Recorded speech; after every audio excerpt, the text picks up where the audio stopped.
Delta McKenzie Pro-Am Tour. This is our first stop. We are here in Foley, Alabama for the Hoyt Easton Pro-Am. We're at the Foley Sports Complex indoors here. Welcome everybody to the Competition Archery Media Broadcast booth. I am PJ Riley sitting alongside Darren Christianberry. And Darren Christianberry, before we talk about the weekend, we got two great new classes we've never seen in the pro division before. We do the women's known pro and the senior known pro. And it's like we really didn't take any time off. We haven't shot a tournament since last August, and there's been some ridiculous scores shot this weekend. So we should have some exciting shoot-offs. We're going to see some great archery from some great archers. Yes, excellent. And we're going to kick off with our women's known pro division. We can see our standings right there, Darren. I mean, really that first one is just crazy. If you follow archery at all, you probably know Paige Pierce. Paige is a dominant force as a professional female. She's at 442, and there's a four-way tie for second at 418. Tanya Gillantine just won Vegas. Danielle Woody's a great new pro shooter. Hannah Moose is a very competitive shooter, and then Madison Cox, they're all tied up at 418.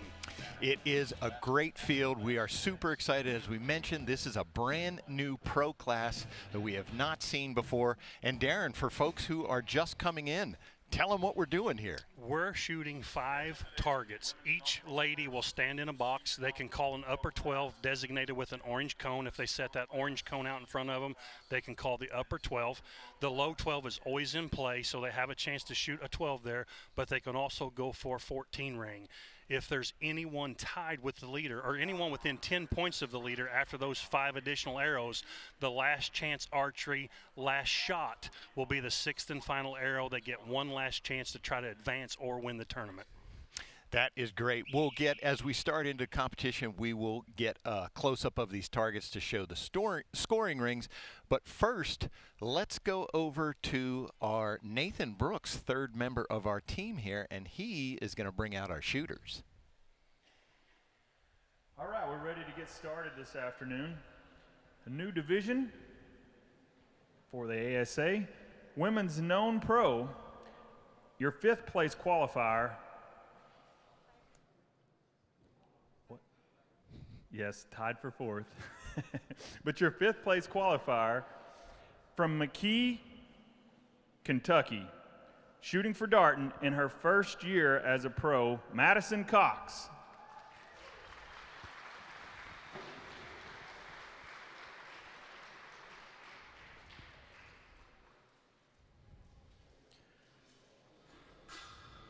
Also tied at a 418 score, I might mention, from York, Pennsylvania, also her first year shooting pro for Elite, Miss Hannah Moose.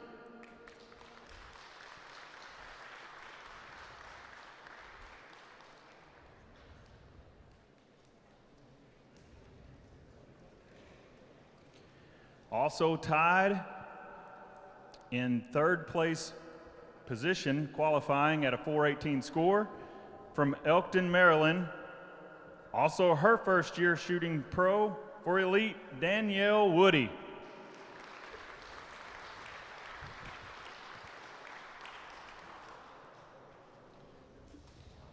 And the top of the ties at 418 goes to the shooter from Winchester, Kentucky, shooting 9 years as a pro, shooting for Darton, Tanya Gillantine.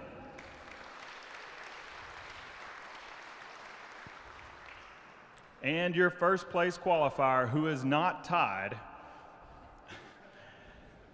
from Red Bluff, California, 13 years as a pro, shooting for Bowtech, Paige Pierce.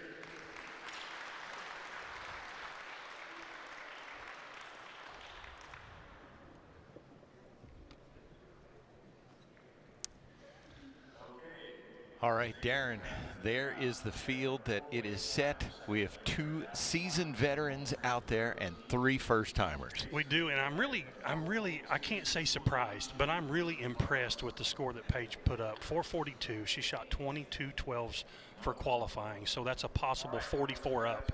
Means she only shot 1.8. So she only missed her target really one time this weekend. If you miss the 12, you want to keep it in the 10 ring. You don't give anything back. But she only made one mistake this weekend, and she's got a 24-point lead over all these other ladies. So Paige really has a pretty easy path to victory. I hate to say that, but she really has a pretty easy path, but these other girls get to duke it out, so it should be really good. Absolutely. There we have a look at Madison Cox. That's a new bow for her this year. This is the first year she's shooting dart, and then obviously she's shooting it well. Looks like she's shooting a hinge release. She's pulling through that shot. And that looks like a 12 right away. There's Paige right there. She's a beast. 12. Got it. Tanya, as you mentioned, our Vegas champ, 2023 Vegas champ. So. Yeah, she went head-to-head with Paige out there, and Tanya took home the win for a Vegas championship, which is huge. Anna Moose on the longest target out there. We should mention our first target, the turkey, the Paige shot. That is 41 yards out there. We can say this because this is a known distance class, so they know the distances. So that's 41 yards to that turkey, hitting that 12 ring. It's about the size of a 50-cent piece, and on that black target, it's not easy to see, but Paige is pretty good at hitting those rings by her score. It's pretty obvious how good she is. I should say, yes. You may get tired of hearing me say that, but I give her all the props. She's a very accomplished archer. Absolutely, and in all disciplines. Yes. That's one of the unique things about Paige. You can see that ring there that Tanya's touching. That's really just a novelty ring. It doesn't count in ASA, so it's just 10 points. Correct.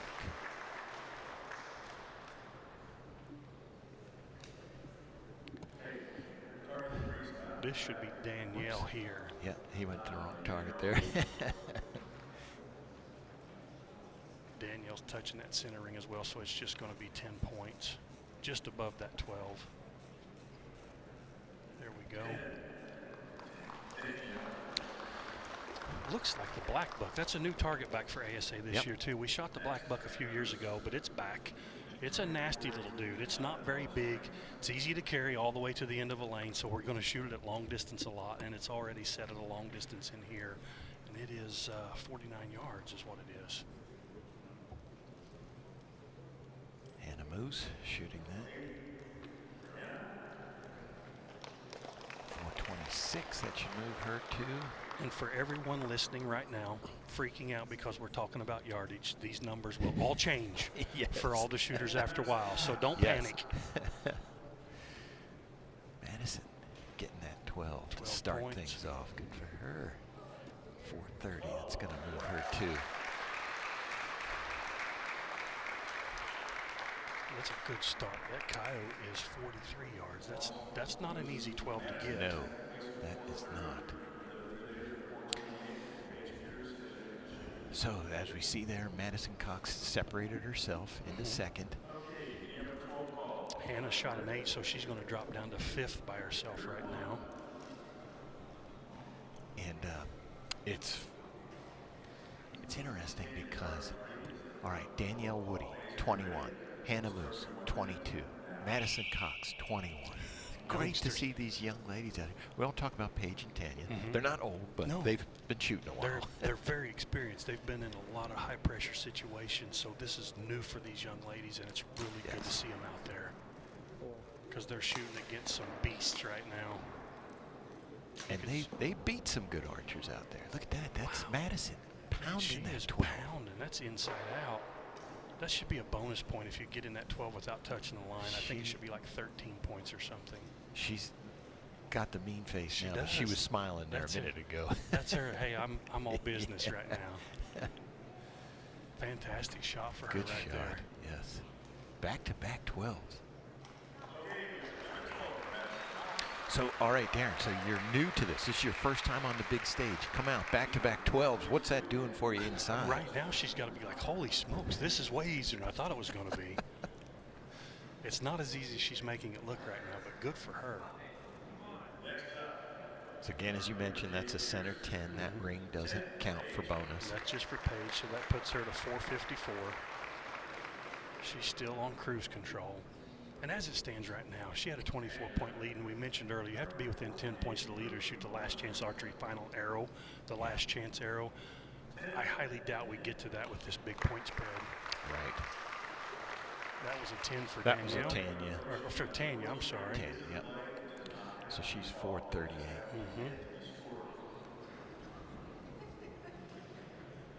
Coming over to Danielle Woody, who is a junior at University of the Cumberlands, is Danielle.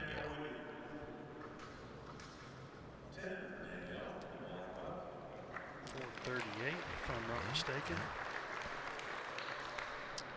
Let's see if Hannah rebounded from the 8 on that black buck. She got to that long 43-yard coyote that's out there. And that is, she's not going to like that one. No. She's not going to like that. 431. All right, so I have Paige at a 464, Madison 442, Danielle Tanya 438, and Hannah Moose at 431. Going into our third arrow. Yeah, Madison's extended her lead over third, the tie for third, by 4 points now. So the girls may have to go after a 14 if they want to try to get second place. So we just saw a close-up there of Danielle. Talk about what she's doing with her sight. She's clicking it. It's a micro-adjustable sight, and they have a sight tape that they've sighted into their specific arrow setup. So they'll have a 20-yard mark, a 30-yard mark. They'll have every single yard mark, 21, 22, 23, and they're ranging these targets, and then they're setting that sight to what they've sighted into the exact yardage that these targets are. So if it's 41, they can set their sight to exactly 41 yards. She's shooting a 43-yard coyote, so that's what she's dialed clicking it her right sight to 43. She's shooting a back tension release, and she 12 that target, got I believe. Good shot. That was a wrong. There we go. Madison center. Everybody's That's shooting a 10. at pronghorn center 10. Paige just got the Panther there. Yeah. She shoots a lot of rings. Paige has won Reading about 100 times, but Reading, California has orange dots on the targets. There's no dots on these targets. We should mention Paige is was one of the champions of this class. Fought for this to get it out here. 12 for Hannah Moose. Good for her. That's going to move her to 443. But Paige got the support for the class. She got women out here to shoot it in women's known 50 a couple years, and now she's out here at the pro class leading the way. I mean, she was on cloud 9 all weekend. That's awesome. 10 from Madison puts her at 52 by my math. 452. There's a good look at Paige. She shook her head, but she didn't call up, no? did she? No, she didn't. She should get 12 points for that arrow. Yeah, 12. there it is. 76. 476, that is.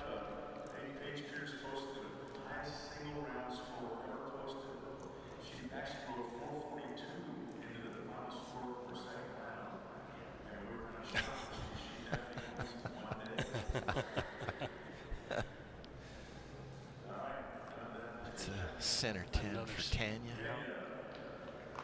448 by my math. I wonder in this lighting, this is significantly different than shooting outside. These bulbs, this black carpet that we're shooting on, it's a lot different lighting, so I wonder if they can pick up any detail on these targets. But we've seen a few rings shot, but not a bunch. Right. 12 there for Daniel. Yeah, we should mention, Darren, the scores they came in with.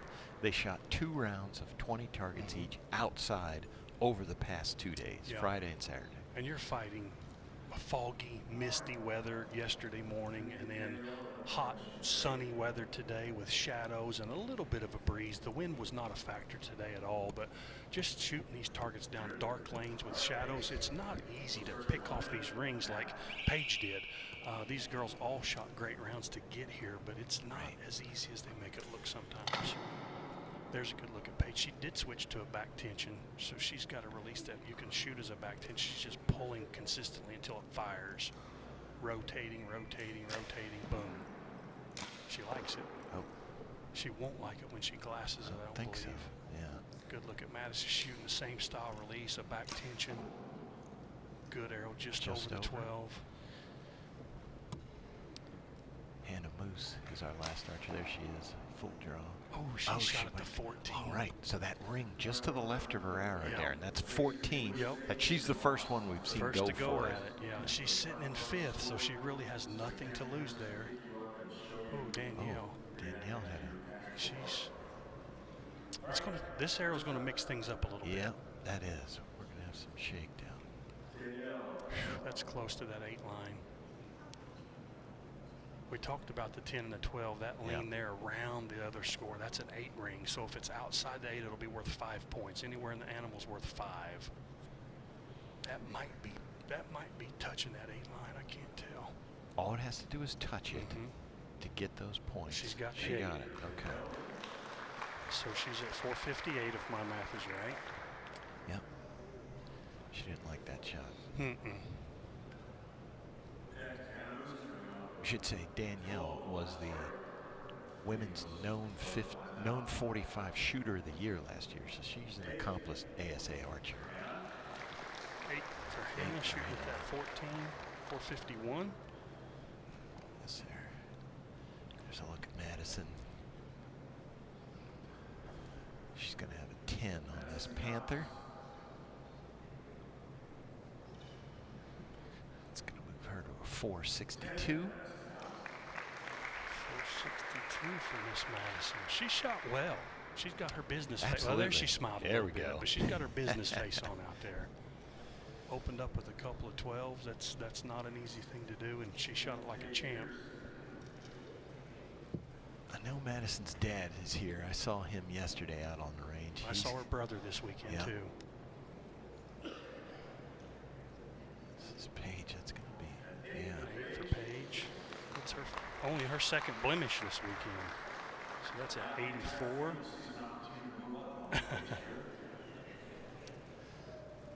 484. If you get close to 500 points at an ASA in a weekend, you've shot extremely well. Oh, there's one, Darren. Look at that line. Yeah, that's tough. Again, all it has to do is touch that line, and we should say this is foam, so the line is actually pliable. It can move.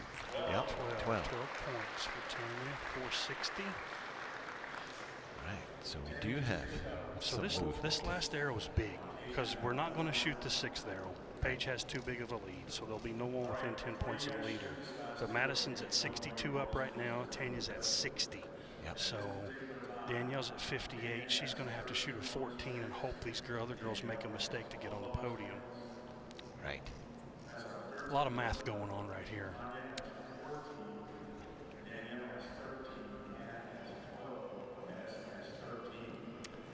Right.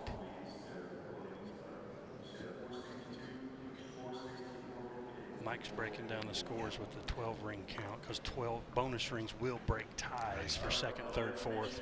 Well, bonus rings break ties anyway anymore. Yeah, so Tanya, if she gets to a 462, she would win because she has more bonus rings, including the ones she shot here, as well as what she came in at. So if Tanya shoots a 12, she goes to 72. If Madison just shoots a 10, she would be at 72, but Tanya would take 2nd because of a bonus ring count. Right. There's a look at Paige. She's steady. Got that 12. Coyote, 43 yards. Good look at Madison again. See her working that hinge. She's rotating it slow. Pull, pull, pull until that bow fires. Keep pulling. Boom. Oh. She looked off. She's looking at the big screen to see where arrow hit, I believe. She was on the black buck. A little bit of a concerned look. Good 10. 10. Now it depends on what Tanya did. Right. She was on that turkey. Was Tanya. There's a look at Tanya Here we go. right there. See what she did. Just a, ooh, it's close. Just over it. Yeah, it is just tall. She's going to end up with a 470. So Madison's probably going to take 2nd place then, right? I didn't see what Danielle did. Danielle was on one of the shorter targets. She would need a 14. I don't think she went for it, no.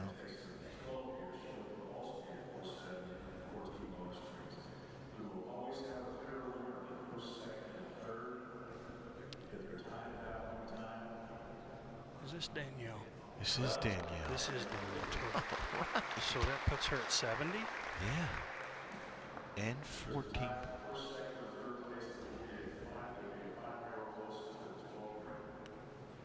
So there must be. I missed the count there. Yeah, there might be a tie. We might have a shoot-off. It would be between Tanya and Danielle, obviously. 10 for Hannah. That puts her at 61, 461. So she's going to finish in 5th. Good for her. To come out here, women's known pro. We didn't know who was going to be here, how many were going to be here. It was about, I think there was about 10 for Madison, so she's going to take second with a 472. That's gotta feel good.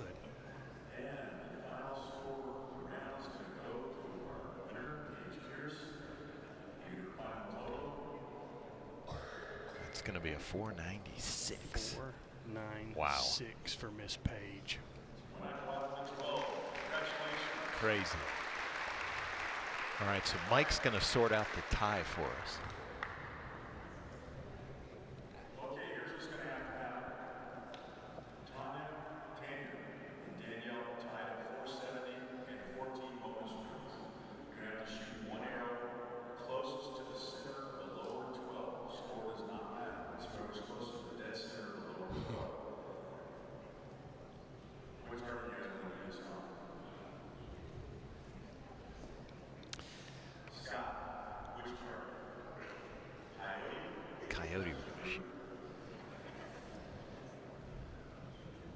This is the last chance. Well, it's not, but it is. Yeah, it's not, but it is. The last chance archery, last chance arrow. This isn't what we intended it for. It was supposed to be the 6th arrow, but it's going to be our shoot-off arrow. Yeah, last chance is sponsoring the final arrow, which this is a shoot-off arrow, but correct. They're going to give them some coverage anyway. Why not? Little bonus for sure. Last Chance Archery, one of the sponsors here, the ASA, great company making a lot of good products. They do a lot of nice stuff for archery gear, presses and tools and gadgets. They've got a lot of nice stuff. Absolutely, they're always coming out with something cool. And I guess he is moving them. Okay, so they're not going to shoot from where they had been. He moved them up, I don't know, it's over 10 yards, I guess. And we did say earlier, this is women's known pro, so they do get to use a laser rangefinder to range every target they shoot for the whole weekend. So they're going to click this target from wherever Scott designates they're going to shoot from, and it may say 36.3 yards, whatever the distance is. They're going to set their sight to exactly that. And score doesn't matter here. They're going to measure their arrow closest to the center of the low 12. Whoever's closest to the center is going to take 3rd place. Now, standing out there, you have Tanya Galantine, who has been in the biggest shoot-offs in the world, and 21-year-old Danielle Woody. Yeah. Danielle's got to be excited, have an opportunity. This is why you practice. So, Danielle shoots. I know her very well. She shoots at, Lancaster Archery. I see her all the time. And she's very quiet, but she's good. Yeah, she's the real deal. She came highly recommended to us from Jennifer Brooks, which is Nathan's wife. Yeah. And she says, man, Danielle would be a great pickup for the elite archery team. So I reached out to Danielle. She's obviously shooting an elite now. She's got a great attitude. She's a good kid. For sure. And she can shoot. She can shoot. She's a welcome addition to the team. It's good to see her out there. You would never know it talking to her. She's always, not too good today, and yet she told me that today. Here she is in the finals. Yeah. And then Tanya's so soft-spoken, but I call her, I tell her all the time, I said, you're a beast. And she really is. She shoots a 900 at Vegas. She never missed. She's in every shoot-off everywhere. Absolutely. She can pound. She won on the World Archery stage. She's won everywhere. And she's changed bow manufacturers as well. You see her shooting a dart in there. She's adapted really well. Tanya has not missed a beat. Like we said, she won Vegas. She's always in the mix, and she's just a great archer. Yeah. Good look at that close-up of that coyote right there. There we go. They're going to shoot at the lower 12, which is the lowest little ring you can see of the 3 in a line right there. And then they're going to measure from the center out to the edge of the shaft. Whoever's closest to center will take 3rd place. Tanya's shooting a trigger style release. See that big gold thumb barrel? Yeah. She's just putting tension and pressure on that as she's pulling through the shot, and eventually the sear's going to fire that release. She'll wrap her thumb. She'll start pulling with her fingers. Boom. That's a really good arrow right there. That is a good arrow. You bet. It's all but inside out. So she's going to be like 3/16 of an inch away from dead center. Yeah. I don't know how they'll measure, but that's about maybe 1/4 of an inch tops.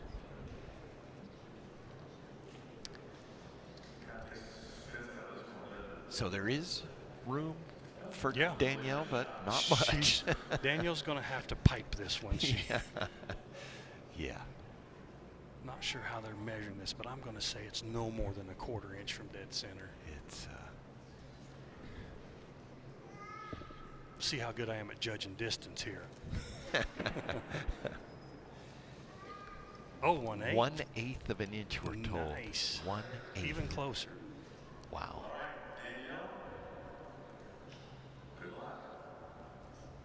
That was her rangefinder there. Yep. She was clicking that distance. Now she's setting her dialing sight. it to exactly what her rangefinder said. She's going to hook it to that little purple loop on her string, which is called a D loop. It's in the shape of a D. Hook her release on there. I don't know what kind of release she's shooting. We'll see here in a second. She's shooting a hinge. She does not look nervous. Looks like some kind of a true ball hinge, but a hinge rotates. You get the hook on there, and you have to transfer the leverage from your first finger to your second and third finger when you rotate that release. Some people shoot a click, and some people it will just fire eventually. She's going to continue to pull through. There she dropped her pinky. Pull, pull, pull, pull, pull. Just left. Good 12. Got the 12. Tanya's going to take that shoot off.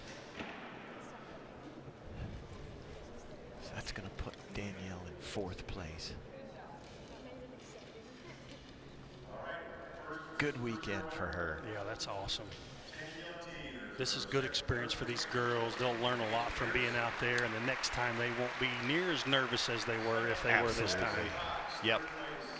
Yes, so then 2nd place is going to be Madison Cox, and our champion is Paige Pierce. Again, we're going to see lots of this for the season to come, Darren. Yes. Women's known pro, we're excited about that. It's a good class. It really is. There's a lot of great archers, and learning to judge distance. We're going to see the open pros later and the senior pros where they judge. They have to guess how far away these targets are. That's a learned skill that's learned over a whole career or a lot of hours. It's not fun to practice that. It's way more fun to shoot your bow. So I understand there's a place for all this, but we're going to see a lot of good stuff. All right, so Paige now has the headphones on there. Paige Pierce, what a weekend for you. It was a good weekend. I'm super excited. How do you feel? We told the folks at home, that you were one of the champions of this class. You came out here, you shot with the women you wanted to shoot with, and then crushed it. You got to be feeling real good. I really did. My indoor season's been awesome, and so transitioning from that right to ASA is kind of stressful, so I didn't know what to expect, so I'm really glad it all came together. Paige, I made mention that you only had one blemish on your scorecard through qualifications, only one little blemish in the shoot down. You're seeing these targets really well. What kind of scope, setup, lens, clarifier are you shooting so people know what you're shooting? So I'm actually running the 7-power lens, and for me, I ran an 8-0 last year, so I did drop down a little bit for clarity. And then I'm running a number 3 specialty peep. And so with that, my fiber's a little dodgy. It was definitely not great in here. That was kind of something I wanted to figure out moving forward. But for outside, I can pick it up pretty good. Awesome. You shot a bunch of rings. Congrats on your victory. Great weekend. Congratulations, Paige. Thank you. All right, Darren.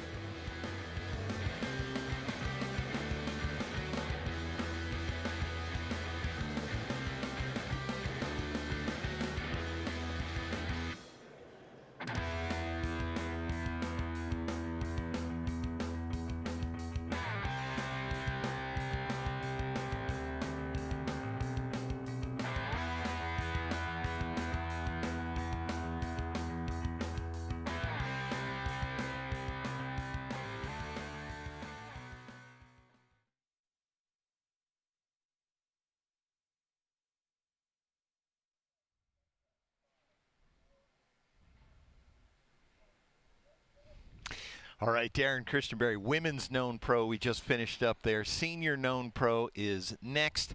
That is, let's tell folks at home what age bracket that is. Senior. This is 50 plus. So senior means if you're 50 years or older, you can qualify as a senior. You get to shoot that. That means you may not have the greatest vision. You may not shoot like you used to, but we've got some really skilled guys out there that put up some great scores. This will be a good shoot-off. Absolutely, it will. Let's take a look at how we got here this weekend at our scores. We have, there you go, Randy Morocco. Tell us about him. We know him well. Randy is always in the mix, whether it be indoors, outdoors, you name it, Randy is in the mix. Tim Gillingham has always wanted to shoot known distance. He makes it very clear that the yardage judging contest is maybe not his favorite, so he's right there in the mix with a 430. Jimmy Butts has been a world champion archer from past years. He's back shooting some 3D. He's in third. Tony Fleshman, that's Tattoo Tony out of North Carolina with a 428. Paul Penrod. Paul's been a great Reading dot shooter. He's a great indoor shooter at a 426. So 10 points from first to fifth. This is really anybody's ball game. It is. We're excited to get this one started, so let's go to our Nathan Brooks, and he's going to bring them out for us.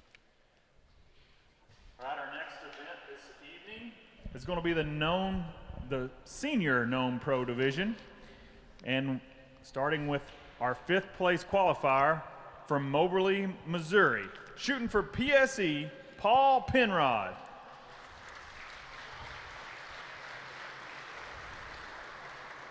And in 4th place, from Clemens, North Carolina, shooting for Elite, Tony Fleshman.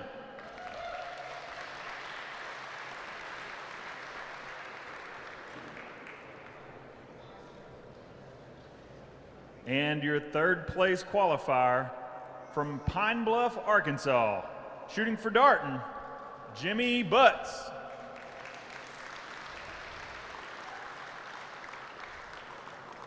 And in 2nd place, from Provo, Utah, shooting for Bowtech Archery, Tim Gillingham.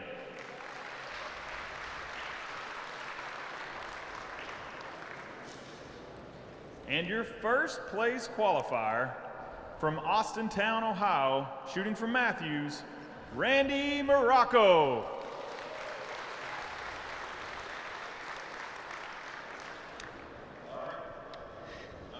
All right, Darren. So we know these folks, but some of our viewers at home may not recognize some of them. Tim Gillingham, I think everybody knows him. But it's great to see. So a lot of these other guys are primarily target shooters, indoor, NFAA stuff.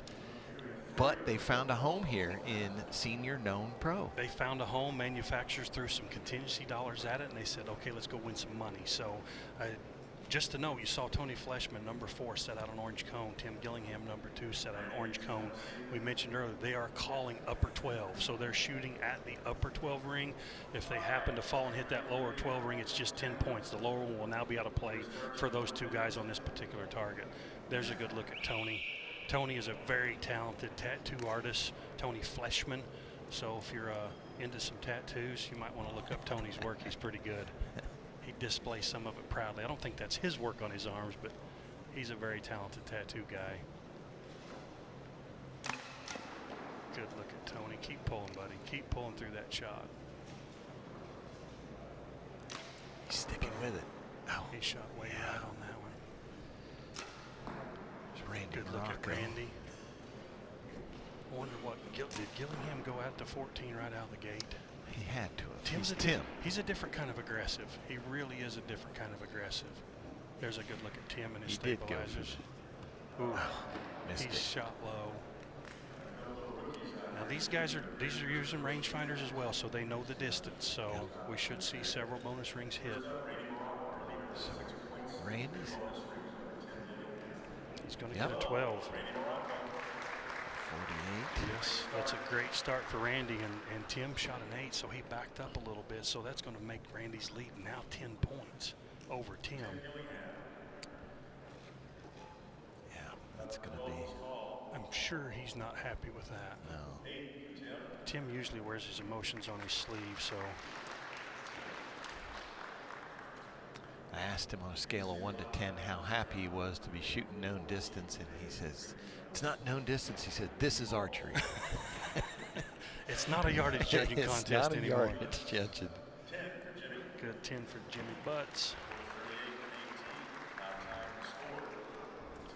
Jimmy Butts says he's wearing the Ricky Bobby Wonder Bread Yes, jersey there today. I think Jimmy is self-sponsored, so.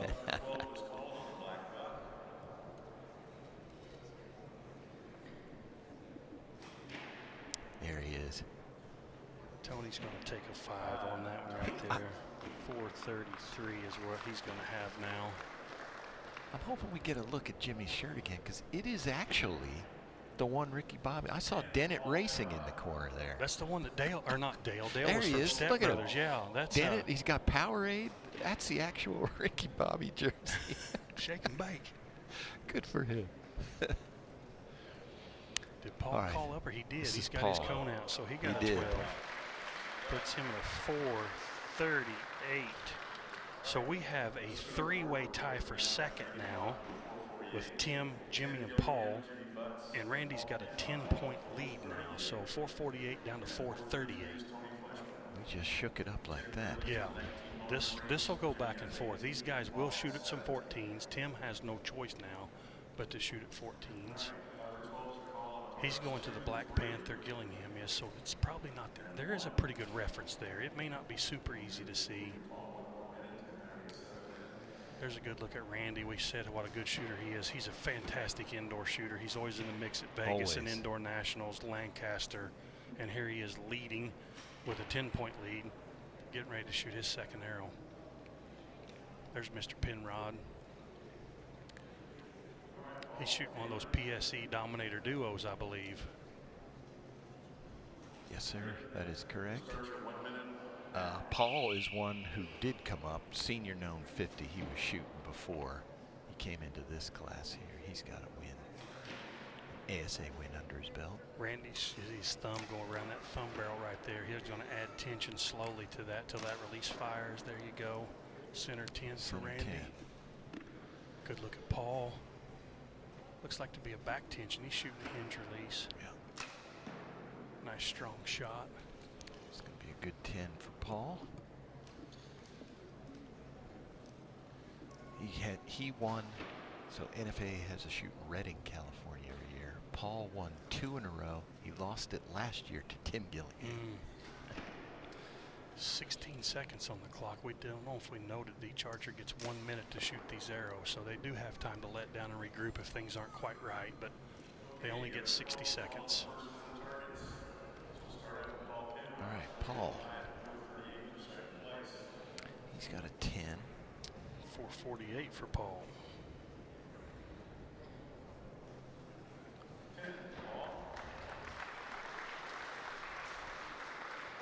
Shift over to the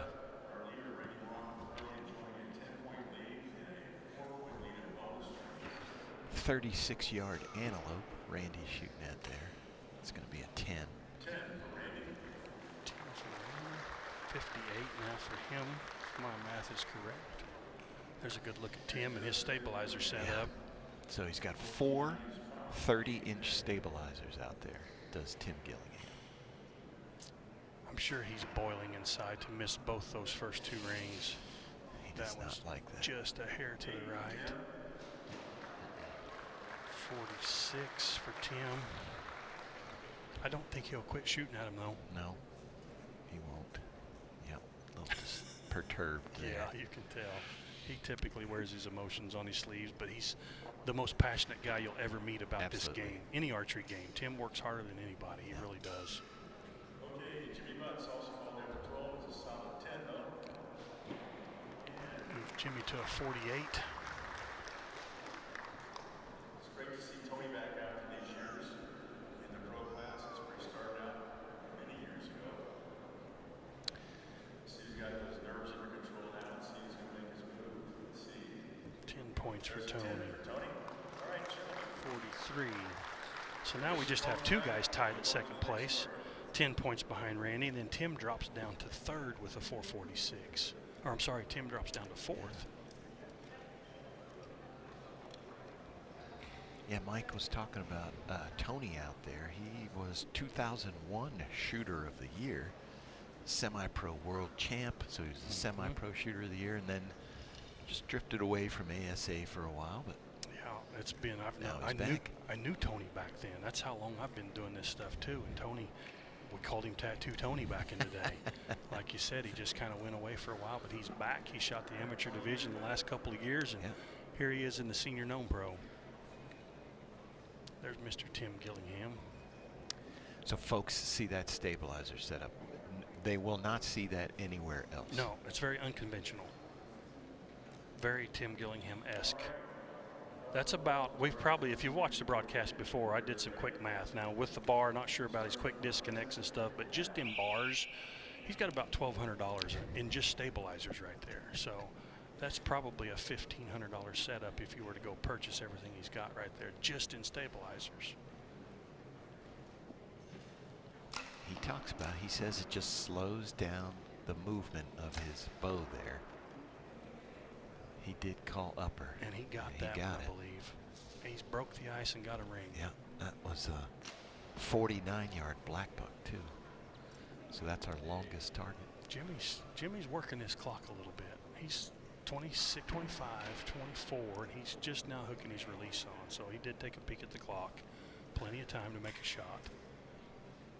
16, 15, 14. Plenty of time. Into the core line there. That is not a scoring ring where he hit. That's a replaceable core. Good look over the shoulder of Paul Penrod there. Watch that arrow track down through there. Boom.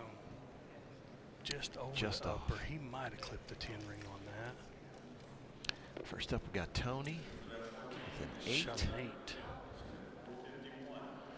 451 for Tony. Next up, Paul Penrod, placing 448, tied for second place. Shooting Bucks. That's close. Just Should be just wide if by my eyes. Yeah. 8 points. 56. I wonder, this lighting's got to be different. I really, I'm not being critical of anybody, so don't get me wrong, but I thought we would really see some rings pounded here with these rangefinders, but this lighting may be making it very difficult to see where they're aiming.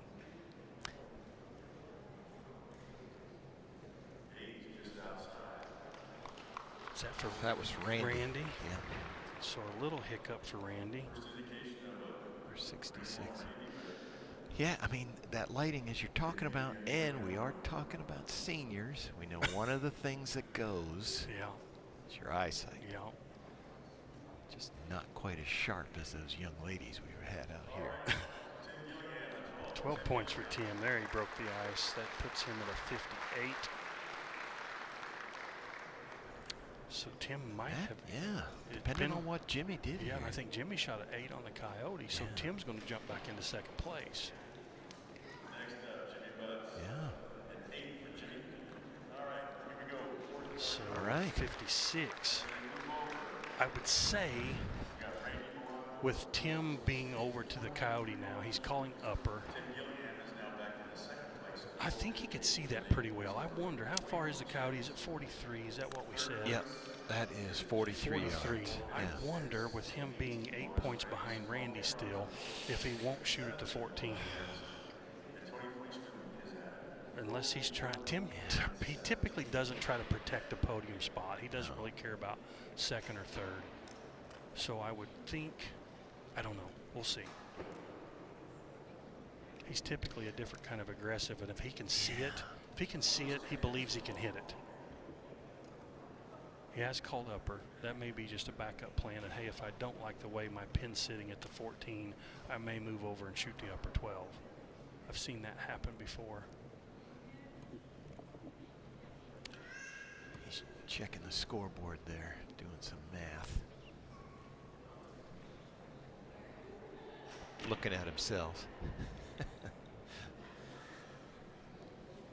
There's Mr. Tony. Tony's got some jewelry on, doesn't he? He does.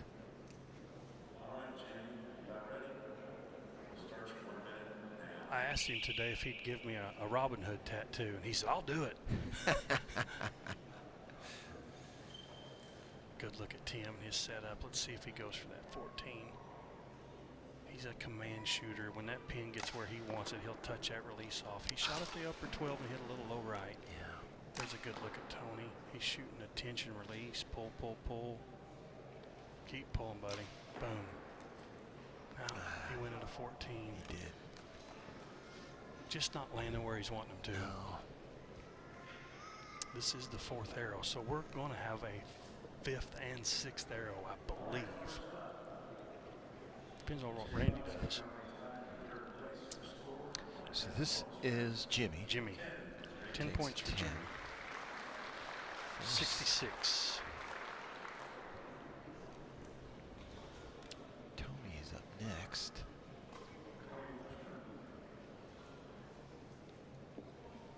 Not where he wanted that arrow to land, I'm sure. No. 5 points.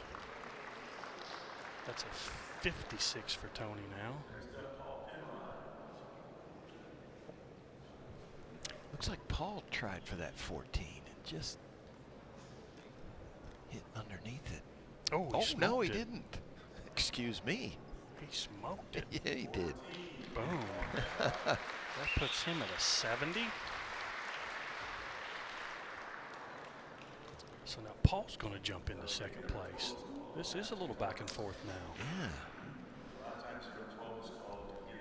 Randy's shooting the longest target. We know Tim missed and shot a 10. Mm-hmm. So he's just going to be at 68. Randy called upper. Oh, he got it? He sure did. Got it. Wow, good comeback. So that puts him at a 78.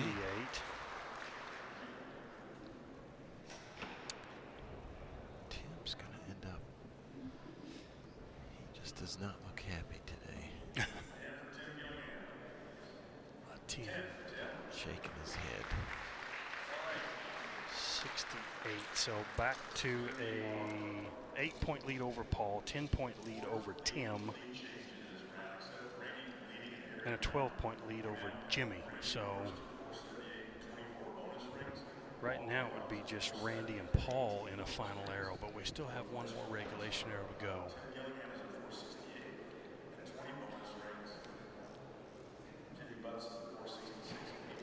Mike giving a little rundown there. So Paul's on the longest target now. Yep. Randy's on the Coyote. So if Randy would happen to shoot a 12 and Paul happens to shoot an 8, we won't have a final arrow. We've got upper 12 calls for Paul and Tony, and I can't see Tim if he called it. Tim's going to have to shoot the 14 here if he wants to have a chance to get on the podium, I believe. Well, he could still finish 3rd. He's in 3rd right now. So look at Randy's scope setup. You can see that big green dot in the middle there. It's his aiming reference. The blue is a light that he's Yep. got on there to shine, make that dot glow. I believe that's an ultra view scope. Is he shooting an ultra view or a B3 release? I'm not sure. Hamsky hat, so we know he's shooting a Hamsky rest. B3 sight, I think. Center 10. Center 10 for Randy. Paul didn't like something. He let down. Now he's thinking, what should I do? Tim just turned around in disgust. So whatever happened he didn't like. Yeah, took his hat off too. Got 29 seconds here for Paul. He's settling back in. Probably a 10. He did call upper, but I think he's just under it. It's a good shot, 49 yards. There's a look at Tim. He shot at the 14. He did Oh, hit he that got it. 14. He looked upset. He's upset because he finally hit that one. He's like, daggone it, I missed those others. That's what he's thinking. Smoked it. So that puts him at an 82. There's a smile from Tim. All right. Good. He shot himself into the final arrow right there. He did. Is this Tony? Jimmy No, Butts is Jimmy. up next. Jimmy went for It's going to be a 5. Puts him at 71.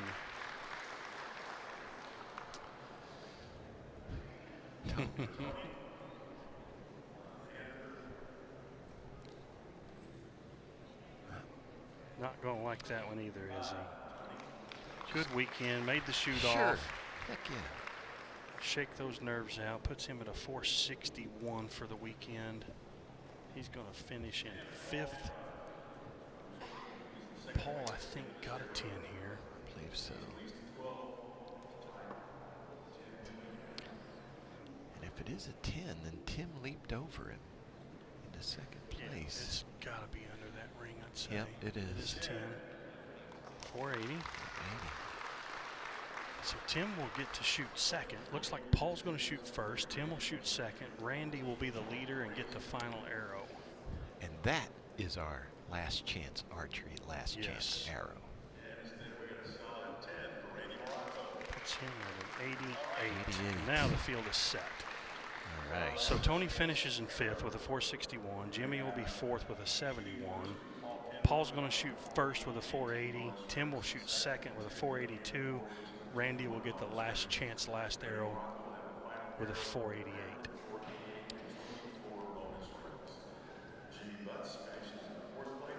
Let's give a round of applause.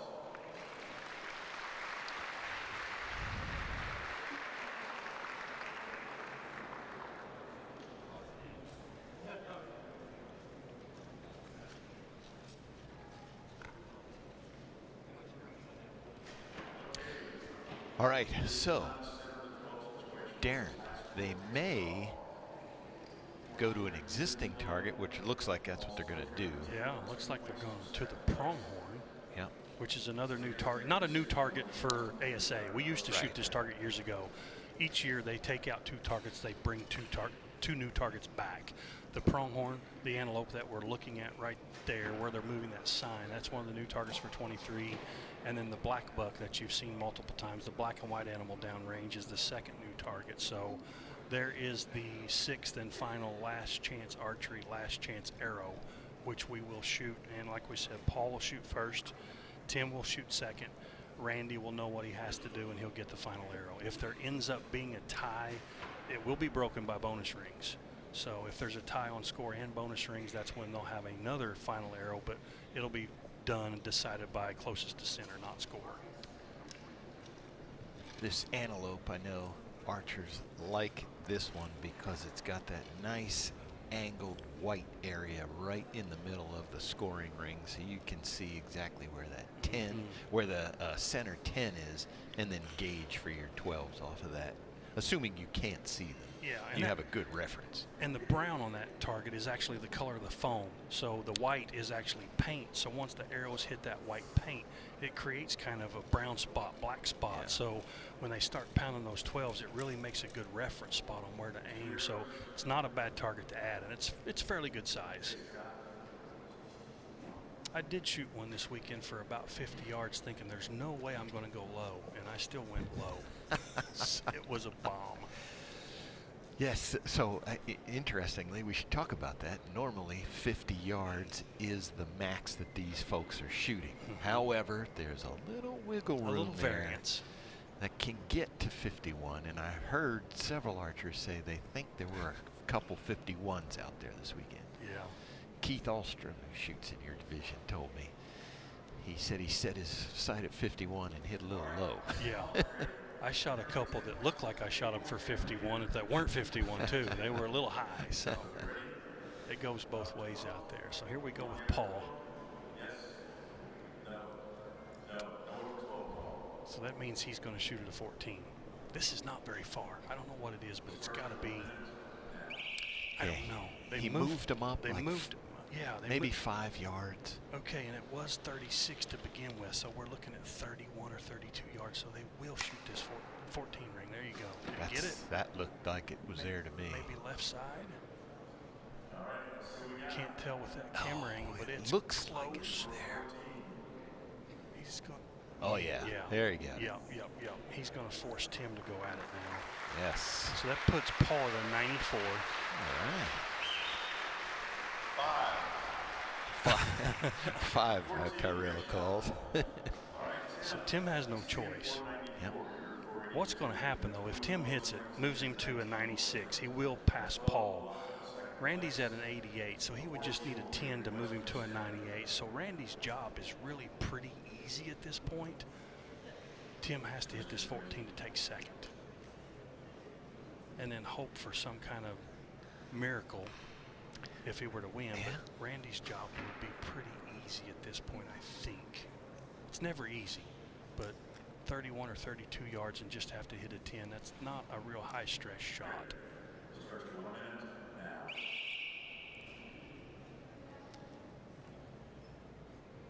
This will be, I think Tim did shoot at that 14 initially. This will be his second go at it. I'd say he probably will get this one.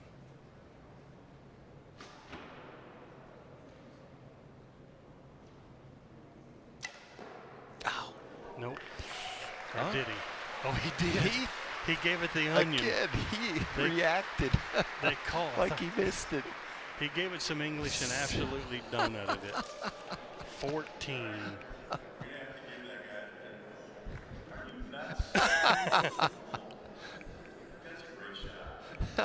14 points, 496. So he'll pass Paul. So Randy needs a 10 to be the champion. You're at 488, Tim's at 496, Wayne is at 8. Mr. Bonus brings to take on the championship. So, assuming you're shooting at 14.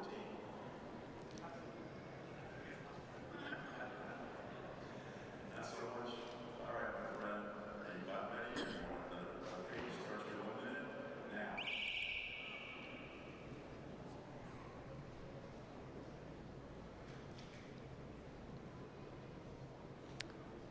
Randy's at full draw. All right, here we He just go. needs a 10 to win this thing.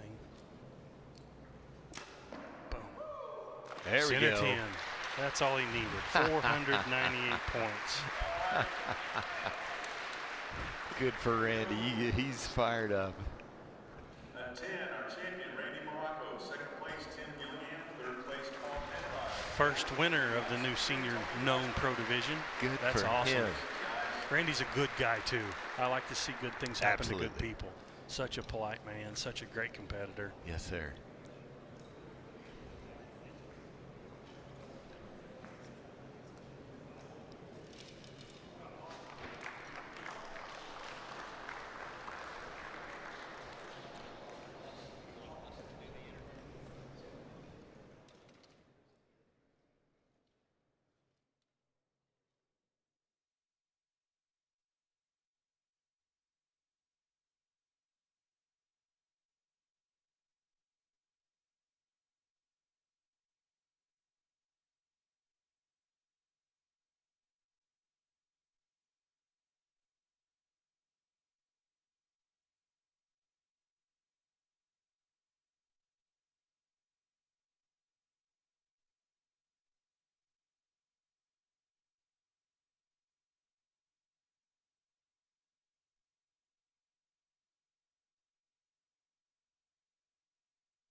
Welcome everybody to the 2023 Delta McKenzie ASA Pro-Am season. We are kicking it off here. There you can see our schedule. We are at the Hoyt Easton Pro-Am in Foley, Alabama. We're going to be coming to you the rest of the season. We'll be in Russell County. We've got Camp Minden, Louisiana, London, Kentucky, Metropolis, Illinois, Cullman. That defines the Delta McKenzie ASA season. We are looking forward to it. This is our first broadcast. Welcome to the Competition Archery Media broadcast booth. It is great to be back here. I am PJ Riley, sitting alongside Darren Christianberry, Elite Pro. Darren, it is great to be back at ASA. It's good to be back. Indoor season, I love it, but it's tailing off. We just finished with Vegas. We still have indoor nationals coming up here in mid to late March, but everyone looks forward to the first ASA. It's almost hard to believe it's here. The weather's been perfect. The city workers from Foley worked their tails off to create some new ranges for us this weekend, and it has been an amazing event so far. We're really looking forward to these shoot-offs tonight. It's going to be great. It is going to be great. And right now, so we're going to learn a little bit more about the Hoyt Easton Pro-Am here in Foley. ASA President Josh Grine, he's going to tell us all about it.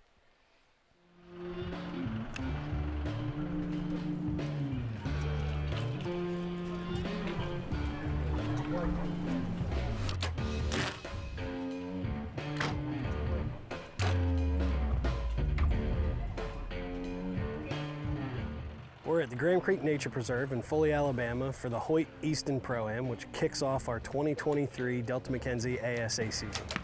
Well, we're excited. It's for where we're at in the week, the registration we already have about 1,500 people who have pre-registered. We usually do quite a few walk-ups, so we're hoping to hit record attendance. We're looking at that 2,000 shooter mark for this season.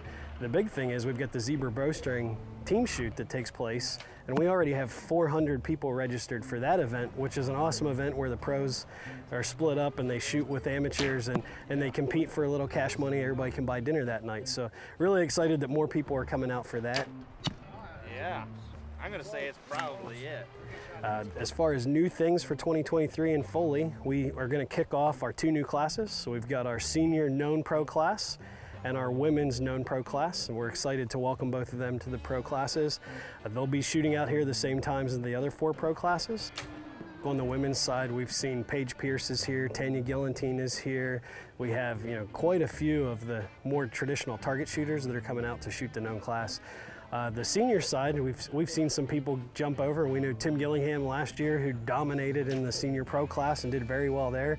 He's jumping over. We know how Tim feels about unknown distances. This is called archery.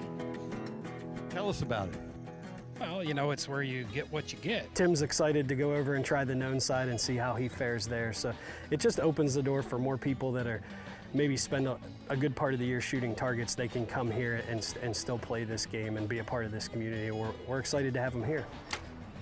From 2022 to 2023, we got rid of the large alert deer as well as the chamois. And this year we brought back the pronghorn as well as the black buck. So those are the 2 new targets for 2023. That was terrible. So for those that don't know, the way a tournament works at an ASA Pro-Am, Thursday we've got the team shoot that I've already talked about, and Friday and Saturday we do our qualification rounds in the morning. So the pros go out, they shoot 20 targets Friday, 20 targets Saturday, then the top 5 people in each one of those divisions goes on to our pro shootdown. And so the pro shootdown is at Foley Sports Complex this year. It's an indoor facility. They've got new bleachers this year. We're really excited about the way that's going to turn out over there. This Graham Creek Nature Preserve has always been one of our favorite venues. As you can see behind me, it's a beautiful place. This year we've added 2 new ranges, and the city of Foley, they're phenomenal. They've had guys out here, they cut in the 2 new ranges, and you can see a picture of it here a little bit, but it was super dense, very thick. They come out, they cut the path down the middle, put the new ranges on, and so we've got plenty of room here in Foley to expand. That's another reason we love this place so much. And in honor of Don Bailey and his retirement last year, those ranges will be referred to as Bailey 1 and Bailey 2. Good shooting, guys. Don't put that one on camera. Great that we kick off the season in Foley every year. We've talked to people that have arrived on Sunday and Monday and, why are you here so early? Like, oh, there's an ice storm coming in Michigan, so we needed to get out of that. So people do look forward to that, being that it is February.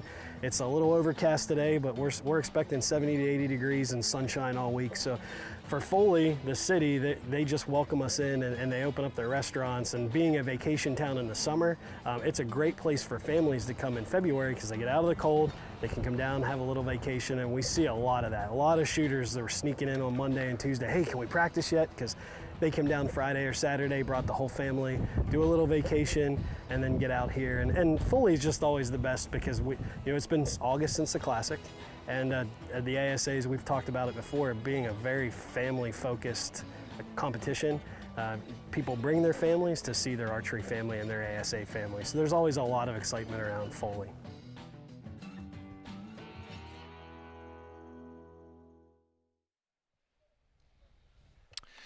All right, Darren Christianberry. So that is what we are. That's the lay of the land for Foley here. Now, tell folks at home what we're looking at. Right now, these archers are judging. Right now, these are the 3 unknown classes, which are the Women's Pro, the Senior Pro, and the Men's Open Pro. And when we say judging distance, they stand at the stake or in their box out there. They're gauging these targets. They're using muscle definition, practice, depth perception to try to say, okay, I think this target is whatever it might be. And then they're going to write these down on the card. As they get to their position, they're going to shoot each target 1 arrow at a time like we've seen. And they're going to, try to guess it the best they can. And that's how they're getting these distances. They are judging the distance. All right, well, for folks who have not seen an ASA target before, Nathan Brooks is going to show us how the scoring works here in our shootdown. So the ASA doesn't score targets, archery targets, like you would normally think of when you think of archery. You probably have in mind center rings, all going down to smaller sizes, multicolored targets, but the ASA does it a little different. It's all about risk reward here.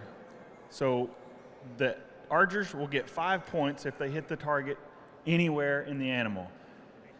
8 ring is right here. So any arrow inside of that 8 ring scores 8 points. This ring right here is 10 points. The archer can call for an upper 12, or they automatically can shoot the lower 12 without making that announcement. So this ring right up here is a 14 ring. And if they shoot a little high, it could potentially be a 5. If they shoot a little low, could potentially be an 8. So a lot of risk, but major reward for this ring right here. So these guys will be racing very fast to the finish line to see who can get the most bonus rings today out here. And these guys have to do it by judging distance. The majority of these classes are actually having to determine how far this animal is without knowing the distance. So the arrows drop and fall depending on how they set their sights. So that's what makes this very challenging.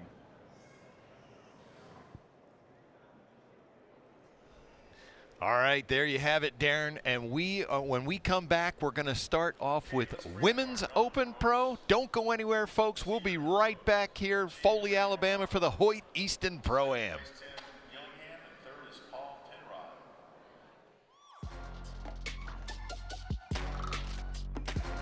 Oh, what a shot. Got it. Unbelievable. So Kyle needs an 8 to win. 8 to win. Oh, he went right at it. 10 or 10, done. This guy is unreal. That's it. And he got it. Never play it safe, Gillingham.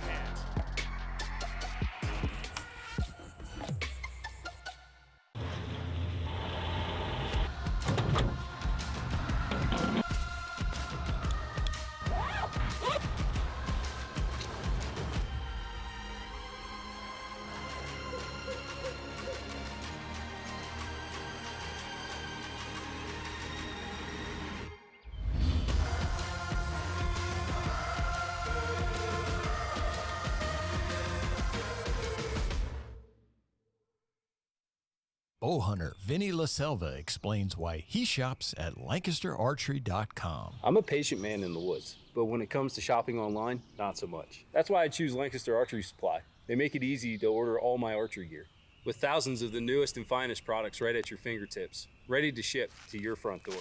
Here's your order, Vinny. Or tree stand. Hey, depending on where you're hanging out, you might even get it before you get home. For all your archery needs, shop LancasterArchery.com.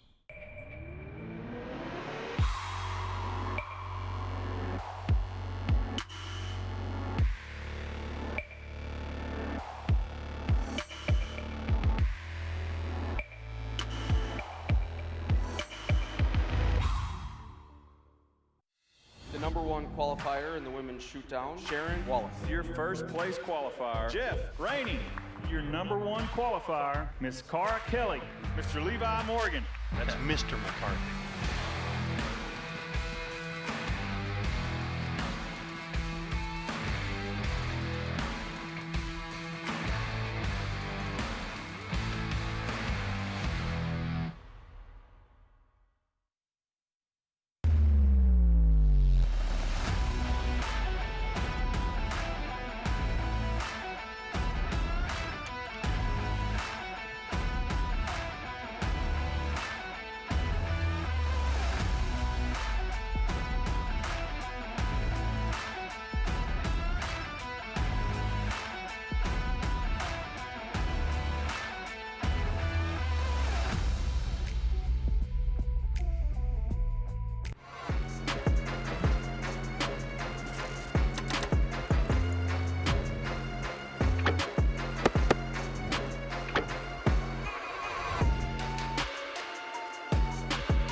Good shot for Cara.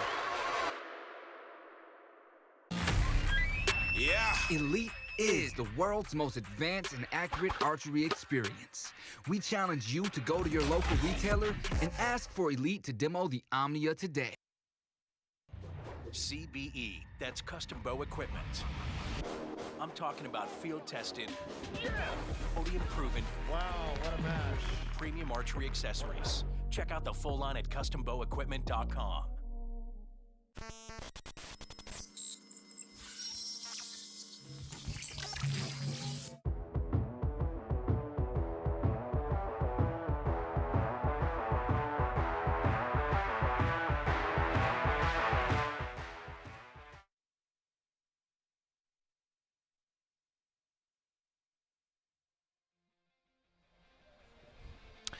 All right, welcome back, everyone, to the Foley Event Center. Darren Christianberry, Women's Pro is our first division. Break these scores down for us.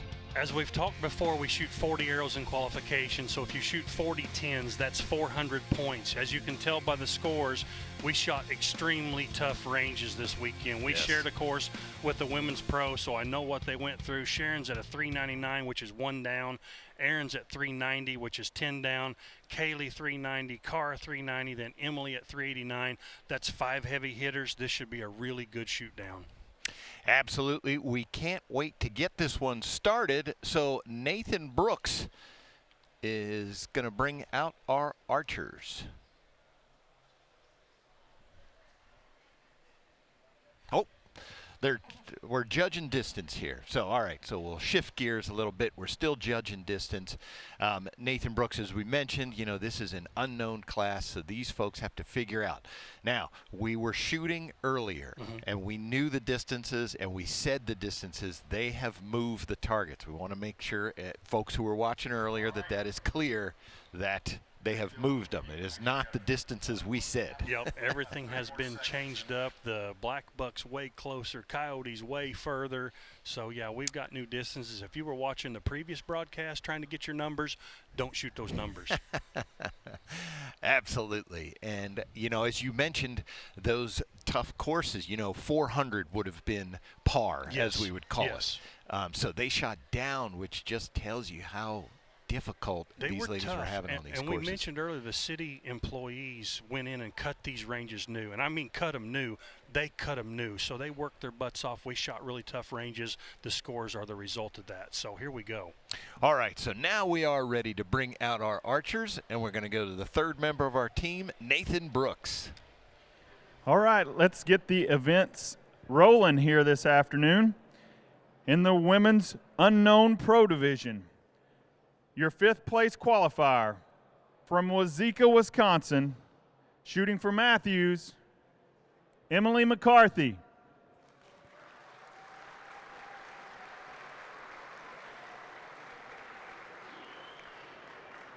And your 4th place qualifier from Lapeer, Michigan, shooting for Matthews also, Cara Kelly.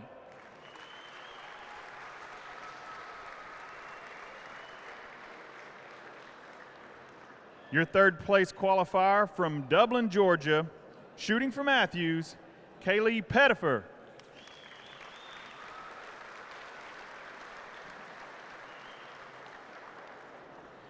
Your second place qualifier from Marsden, Saskatchewan, shooting for Hoyt, Aaron McGladdery.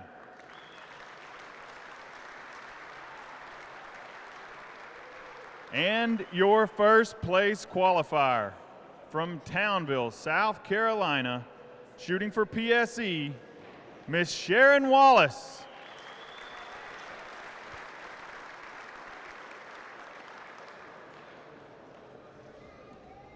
All right, Darren, there is the field, and we should mention Sharon Wallace. Happy birthday to her. Yesterday was her birthday, and she comes out here in first place. Yeah, that's a good birthday present, have a chance to win a tournament. The weather's been beautiful here. We've mentioned multiple times how tough these ranges were. These girls shot some pretty decent scores for as hard as these courses were. Sharon enjoys a 9-point lead right now, so we have at least 5 targets to go. A lot can happen. This should be a pretty good shoot down. Like I mentioned, these are heavy hitters, tons of experience out there.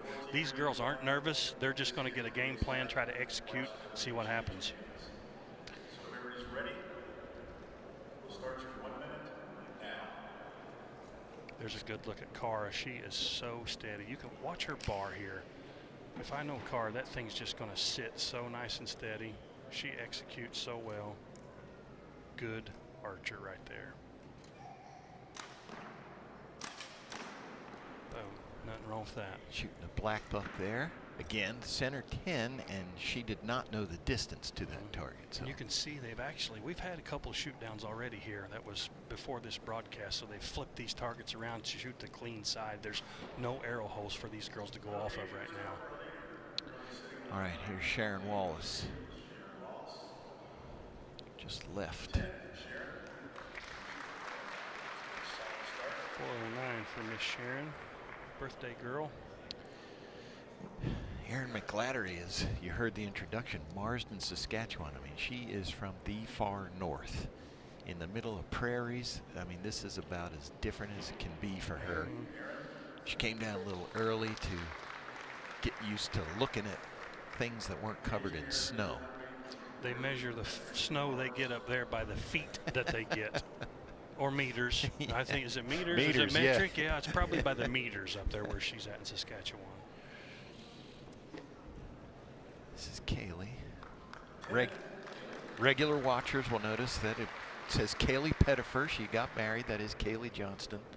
She got married within the past year. You can see Kaylee there. Big eyes. She's looking at the ground. She's judging distance by looking at the floor. She's like marking off, hey, that looks like 10 yards. That looks like 20. She's working her way to that target. That's how one of her methods of judging. Cara with a 10 moves her to 400. Cowdy looks like it's a bomb, PJ, from where I'm sitting. That is out there. Emily, that's a, she got 10. it. That's a 12. The longest That's target. like, what? So that's a 401. She just jumped into second place. How about that? That is the wife of Mr. Dan McCarthy. Emily has taught him about everything she knows. We will see Dan here in a little bit.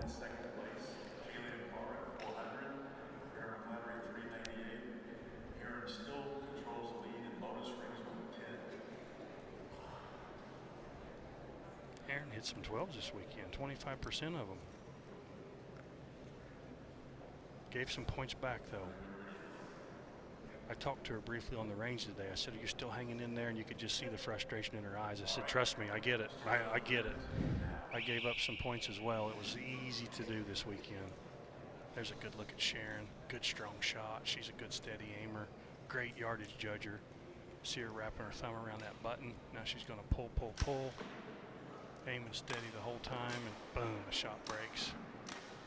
That was not her. Oh, yes, it was. She shot at the antelope. That's low. These animals are definitely at a different distance than what we shot earlier. That was Kaylee on that black buck there. She could take a 10. Emily's shooting a Turkey looks like a good 12. Another 12 for Emily. Good for her. She's going to make some moves, isn't she? Yeah. Hey, she came in last place, you know? And we've said it. They're judging. She's guessing how far away these targets are, shooting at a 50-cent piece with really nothing to aim at but muscles and references, you know, what she's picking out. So to 12 the first two, that's a huge advantage over the field. Sharon's going to give some back here with an 8. Yeah, that's a 4-point swing right there. Yeah. Puts her at 417, so now she has a 4-point lead over Emily. That's what Emily's- those bonus rings can do in a hurry. She's reeling her in. Now we've got Aaron.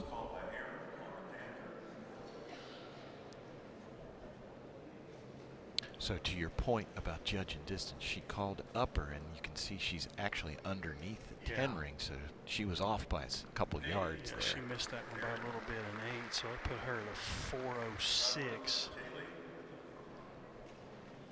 Got to do a lot of math here.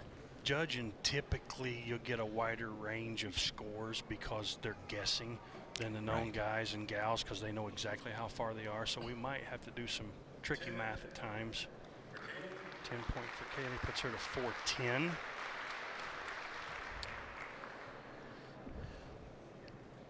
Kaylee's just recently married a few months ago, and I believe they're expecting. You are correct. That's awesome for them. Congratulations.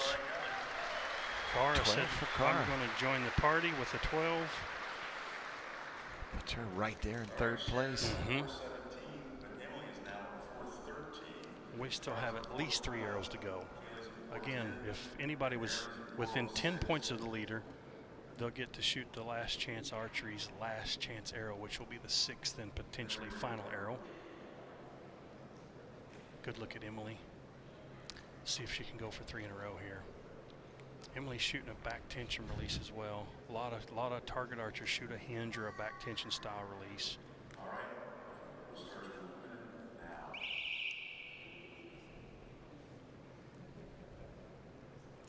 Good anchor. You'll see her take her thumb off the peg, start rotating slowly, and eventually that shot's going to break. I believe she's shooting at the antelope. Yeah. Did she call upper? She did not call Okay, upper. she'll get 10 points. There's a good look at Erin McGladdery.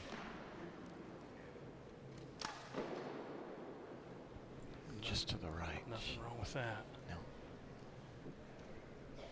Kaylee's on that long coyote.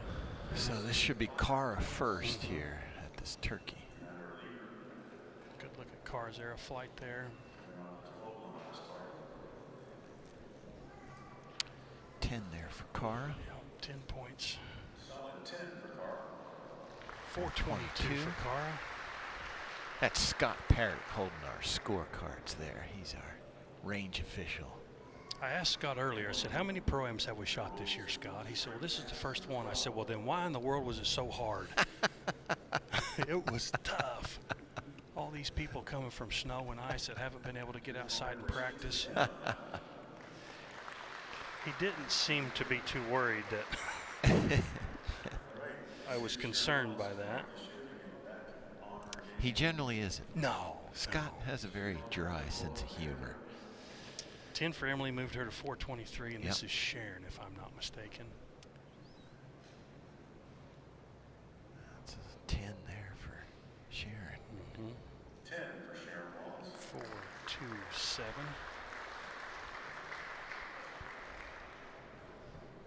Scott competed in the ASA for many years, so he's no stranger to what these folks have to deal with. That's a 10 there for Aaron. 416. Now Kaylee on this bomb. That's a good shot. She typically calls upper. It looks like it's a little lower in the target. She did call the upper. It's a 10. Yep. Nothing wrong with that. 420 for Kaylee.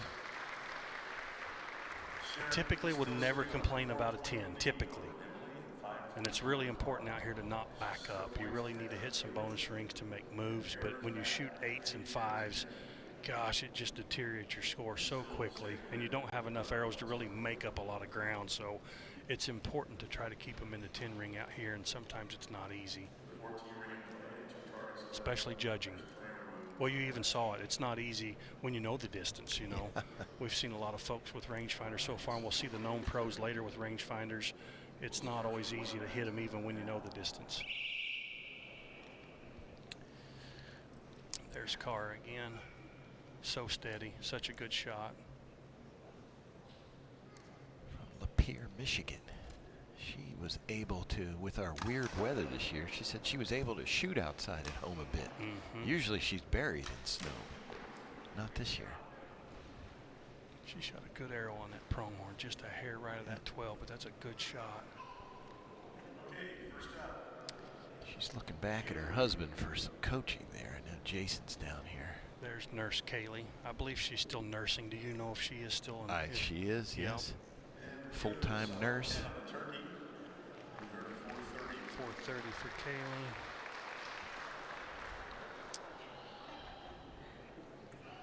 We see a lot of the same faces in the women's pro division. These guys, well, these gals have a ton of experience out there. They do. That's going to be Cara's. Arrow 432. Now Emily on this black book.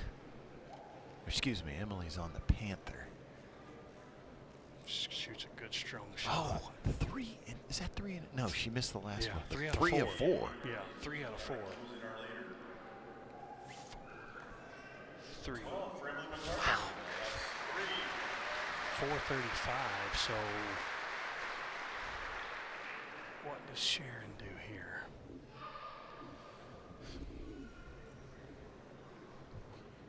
This is the 4th arrow, so we got one more of regulation. Yeah. And then we'll do some math. Oh, that's a 12. Yes, it is. That's a 12. Yep. Boom. She needed that. She needed that. 4. Yep. 39.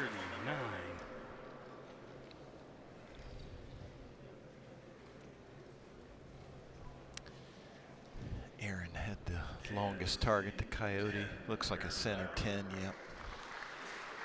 Nothing wrong with that on that little target. Absolutely not.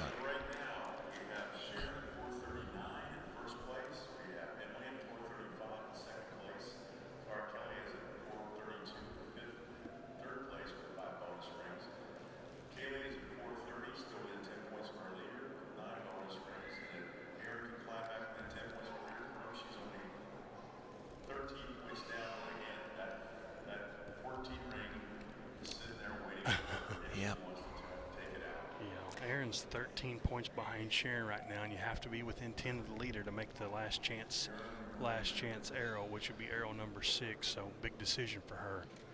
Might as well shoot at that 14. Well, she's currently in 5th. If you miss it, you still finish 5th. So she really has nothing.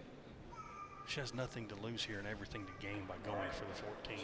Look at Emily, man. She is determined. She's laser focused. Absolutely.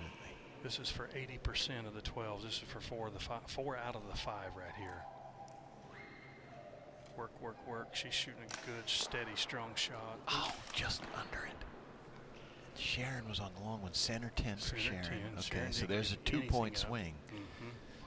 She's going to move to 6 points ahead of Emily. Aaron's just not coming to full draw. We can't see the turkey. There's a good look at the turkey. Yeah. There's Aaron right there. Shoot that 14, girl. She tried, just under it. Oh, Kaylee was having some difficulty seeing there. She kept looking off of her peep sight. Went way left. Yeah, which is not characteristic. So Emily shot an 8. So Sharon's going to extend her lead a little bit here. Yeah. 8 for Aaron, 434. She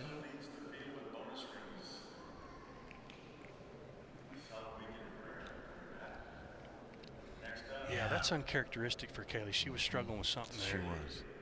An 8, 438. So she's going to just miss the final arrow as well, if my math is correct. Yeah.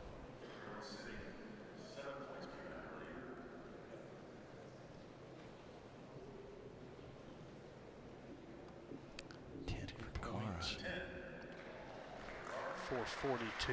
It's really important for these girls and all the guys, all the people out here to get in the top 3 position, because they're shooting for thousands of dollars in manufacturers contingency as well as tournament winnings. So first, second, and third pay big bonuses from their bow manufacturers, their arrow manufacturers, release manufacturers, sight manufacturers. So they're shooting for a lot of money. So each position is very important to each archer out here.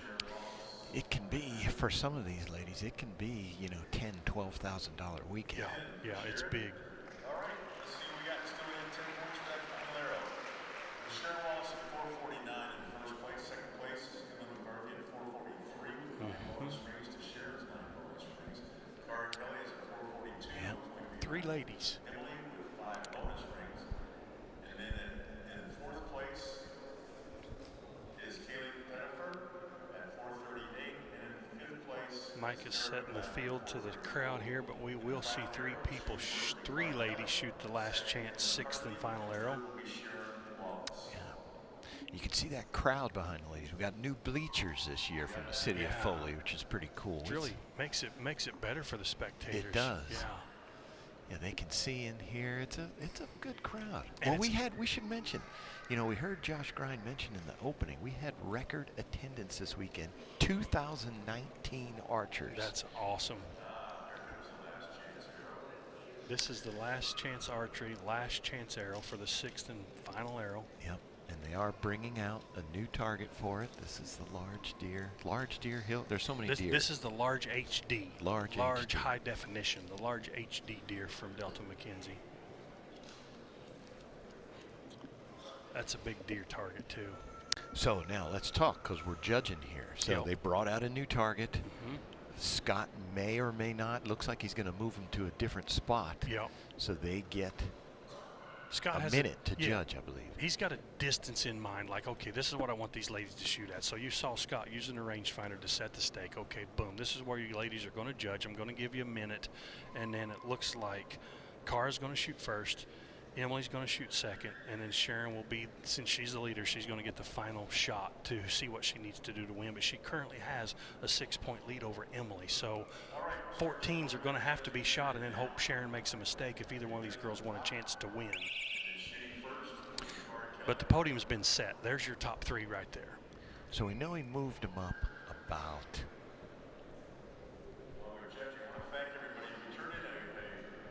Moved him up about 5 yards. And I can't see the other targets to judge where that deer is off the other targets. But it's not super close, and it's not max distance either. No, it's a good mid-range. And I really think, well, with 1 point between Cara and Emily, and like we said, they're shooting for thousands of dollars, so each place does mean a lot to each lady out there. So they don't want to just randomly shoot one in the face and give up a couple $1,000s. So there is some strategy here for second and third. But if Cara steps up there and pops a 14, then Emily has to shoot a 14 to pass her back. So a lot can happen right here. Okay, first up is Cara Kelly. There's 2 cones out there. If you want the 12, put the cone number 4 out in front of you. 3. Cara does not want the number 12.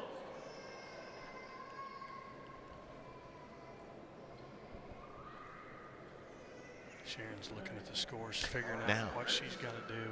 Let's talk about Darren. You've talked about before. If she's off by 1 yard, that's going to do about what? Yeah, at 290 foot a second, 280 foot a second. I don't know what the limit is for the ladies. I know we shoot 290, 293 is where a lot of the men shoot.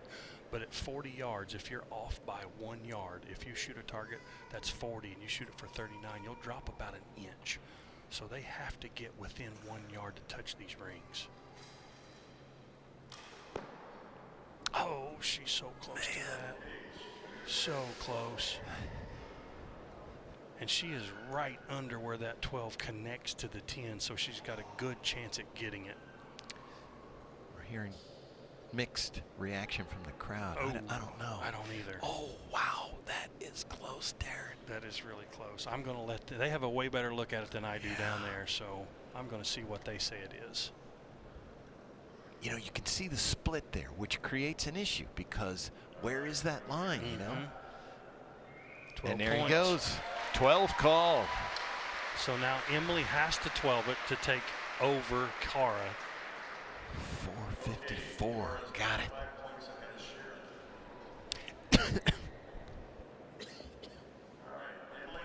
Excuse me. So, and I've talked to these judges before, and what they've said is if there's no clear evidence that it is not in there, they're going to call it in. Yeah. You know, it has to be clear. Well, it may be like, oh, that might be, that might not be. Yeah. It's got to be clear And for Scott. when we call an arrow in competition, or when you're looking at an arrow, you look at it from directly behind it, from the right, from the left, from above it, from below it. You try to get 4 or 5 angles. When we see it on TV here, we get one camera angle. 2-dimensional. And you can be like, oh, there's no way that's in. Well, I see that sometimes as well, but when you get from the side, below, above, you really can see where it breaks the edge of that line or it touches the edge of that line. So sometimes it's hard to say, yo, I really think it was in or really think it was out. So we don't have every angle to see it. Yeah. Just a 10 for Emily there. So she's going to drop to 3rd place. That was a good explanation, Darren. Yes, absolutely. That multiple angles. Yeah, it If is. you see on one of those angles that it's touching, you got to call it in. 10 points. We've had some controversial calls. We've seen them on TV. Sure, I've said, hey. oh, I think that one's out. Oh, nope, it got called in. I get it, but I understand what people see. But to try to let people know, we get to see it from 3 or 4 angles. You know, on TV you get one camera angle. Right. It may look one way or the other. So, yeah. Back to the project at hand. Sharon Wallace needs 7 points, 6 points. She needs 6 points. So if she shoots an 8, which Nathan showed us earlier is a pretty big target at the distance they're shooting at, she's probably going to park her pin about center 10 and shoot a good shot and win this tournament. This would be a great birthday present. Cap it off with about somewhere in the neighborhood of $10,000.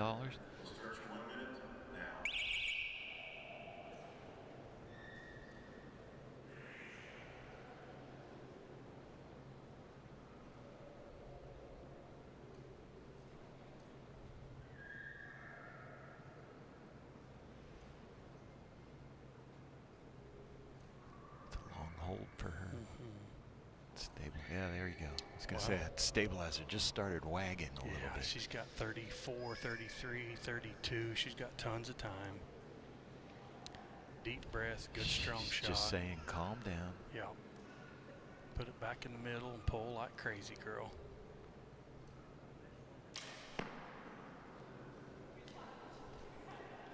She got 8 points. 8 points. That's all good you enough. needed. That's all she needs. She may have overjudged that one a little bit. May have got a little time clock issue right there, but she's got it. Did what she needed. Yeah.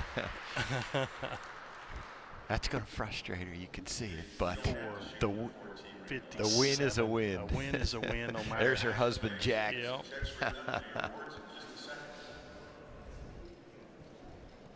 She worked hard this weekend. That was a tough course. I know they were frustrated, but a win is a win, Darren.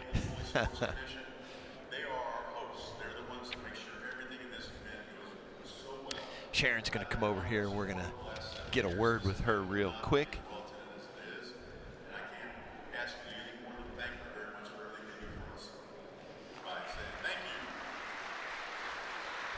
Now we got the headphones on there. Sharon Wallace, happy birthday. What a way to celebrate your birthday. Yeah, it is. It is. It's a little overwhelming, man. I don't know what came over me on that last shot. It was like I was shooting for $1 million. I went into a complete just lockup.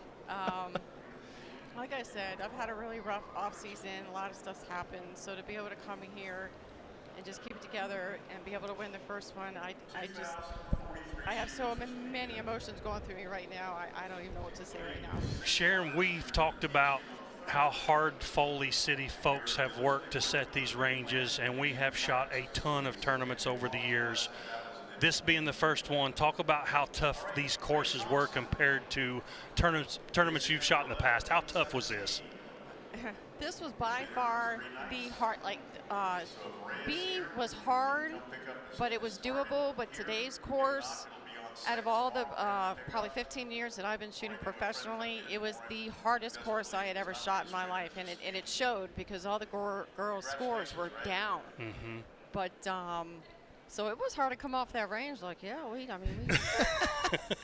in the top 5, but yeah, it was super hard. Yeah. Hey, we want to talk about the good though. Yeah. You took the win. That's I what did mattered. Take the win, absolutely. Congratulations on a great win. Way to fight through it. All right, thank you so much.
The #1 qualifier in the women's shootdown, Sharon Wallace. Your first place qualifier, Jeff Rainey.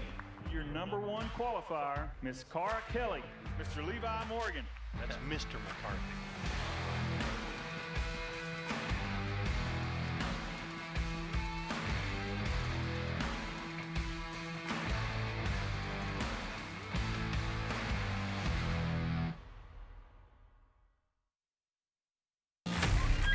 Yeah. Elite is the world's most advanced and accurate archery experience.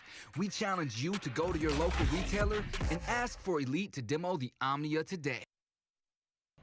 CBE, that's custom bow equipment. I'm talking about field tested, podium proven. Wow, what a match. Premium archery accessories. Check out the full line at custombowequipment.com.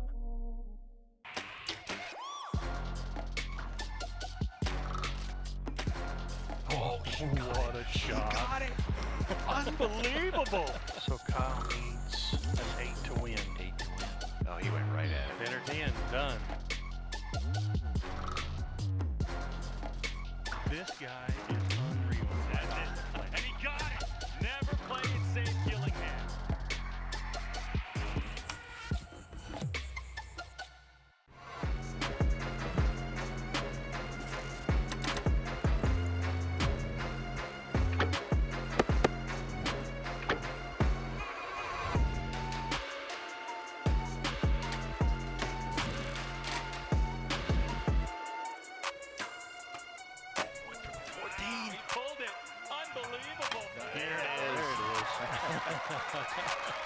Good shot for Carl.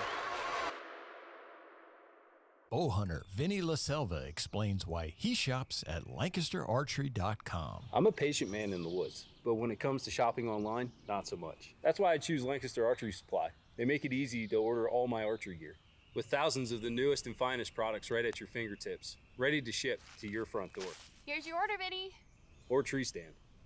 Hey, depending on where you're hanging out, You might even get it before you get home. For all your archery needs, shop LancasterArchery.com.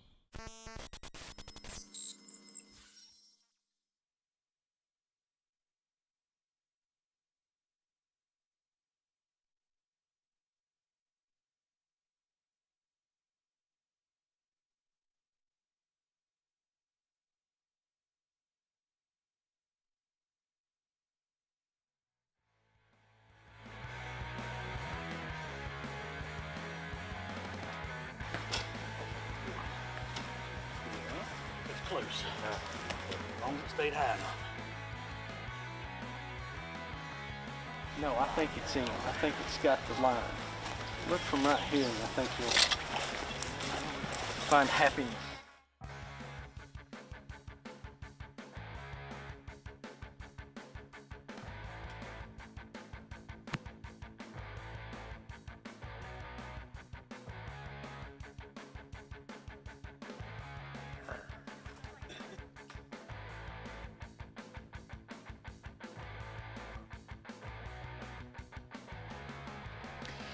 Welcome back, everyone, to the Foley Event Center, to the Hoyt Easton Pro-Am Senior Pro Darren Christianberry. These are your guys. Tell us what we got here. We got Kevin Cook at a 402, Mr. Jeff Hopkins at a 402, Keith Ahlstrom 400, Tony Tazza 399, Sean Greathouse at a 398. As you can see, we got 4 points between first and fifth. We could see some mixing up going on right here in this shoot down. This is definitely going to be a good one. We don't want to wait anymore. We're going to go to Nathan Brooks, who's going to bring out our archers. On to the next event for the evening. We got Senior Pro Unknown. Your fifth place qualifier from Johnstown, Colorado, shooting for Matthews, Sean Greathouse.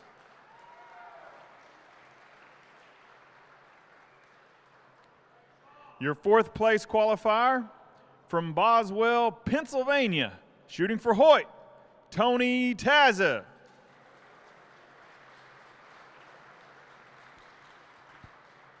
And in third place from Waxhaw, North Carolina, shooting for Elite, Keith Ahlstrom.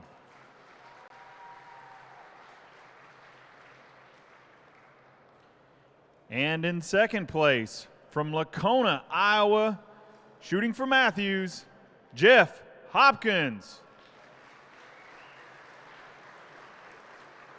And your number one qualifier from Chillicothe, Illinois, shooting for Matthews, Kevin Cook.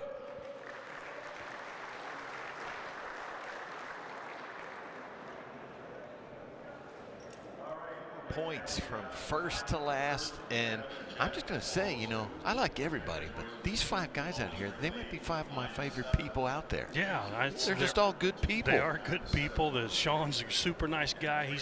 I think he's part owner of Hamsky Products. Correct. Tony Tazza owns a shop in Johnstown, PA. The Archery Zone. Keith Ahlstrom, super good guy from North Carolina. Hopkins has been around forever. He's changed manufacturers this year. He's back shooting a Matthews. And then Kevin, super nice guy from Illinois. This is, you know, you can't root against anybody out here right now. Yeah, good look at Tony right there. We talked about Tony on the range today. I shoot in the Senior Pro Division, so I get to shoot with all these guys. Tony is a guy that just doesn't give up a lot of points out there. He doesn't make a ton of mistakes, so he makes a lot of shoot downs because he doesn't give up a lot of points. Yeah. There's a good look at Sean. He's the number 5 guy, last guy in. He's on that long coyote down there. And that means it's long when you hit him that low. Only his second year in the pro class. He was shooting semi-pro for, it seemed like 100 years. Not 100, but yeah, it was a lot. A lot, yeah. Kevin on the Turkey Bird is going to get 10 points. 412 for Kevin.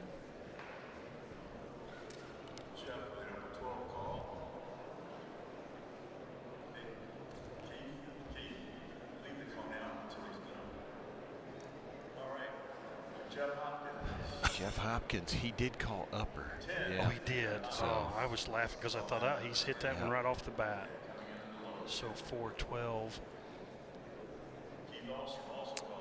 when we see Jeff in a minute, he's about 6'15", so that's actually 7'3". He's not quite that big, but Jeff is a big man. He's shooting, I believe, one of the new Matthews bows, but it's like the hunting bow. It is. It looks like a toy in his hand. So it is a Phase 4. 10 for Keith. Oh, no, it's Tony. I missed Keith. No, that was Keith shot the 10. Okay. On the Panther. Now we're going to Tony. Sorry, I was talking about Jeff there and lost track of what was going on. Point of all that babbling was Jeff's a big man and that bow's going to look like a toy in his hands. Yes, it does. You see that point right above that arrow? That's a yes. connector. That's that little piece of pie where the 12 connects to the 10 ring, and it is 12 points. Yes, that is the correct call there from Scott Perry. If it's touching that area. 411 for Mr. Taza, so he's made a move already. Yep. Tony doesn't make a lot of mistakes. All right, Sean Greathouse. He's going to get a 5. 3. Sean's got some work to do now. Tony's shooting that Hoyt there. You see him in that Hoyt jersey. We're at the Hoyt Easton Pro Am. Tony's been shooting Hoyt forever. He's one of those guys who just doesn't change. When I first met Tony, Hoyt had a division of their bow line called Reflex. And they were, I guess, a sponsored team at the first leg of the IBO Triple Crown in Bedford, Indiana. And people were talking about John Horvath, Tony Taza being the Reflex team. And I was like, how cool is that? You know, so Tony's been a member of the Hoyt team or some of Hoyt's team for as long as I've known him in archery. That's unusual for a guy to have the same sponsor for all those years. So good for those relationships between those two. Good look at Kevin right there. Kevin's shooting an index. Is our leader? Kevin's always shot a handheld back tension release as long as I've known him, and he's shooting an index wrist strap right there. There's a good look at Tony, bearing down on that target, shooting a 2-finger release. Not a lot of people shoot a 2-finger release. Center 10 there again. That's our longest target. We don't know how far. This is a 50-yard max class. I don't know if that's 50, but I know it's the farthest target. 10 for Sean. Moves him to a 413.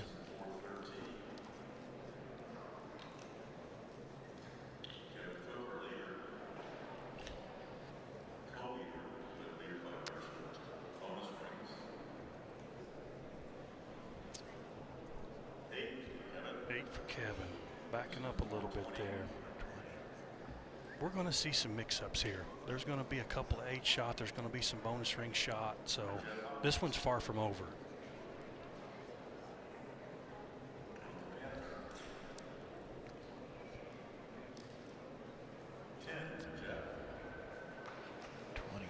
When we come around to Keith here, we're going to get a look at him with his hat there. He's got these magnifiers. There's a lot of magnifying eyewear in this division, Darren. These poor old guys.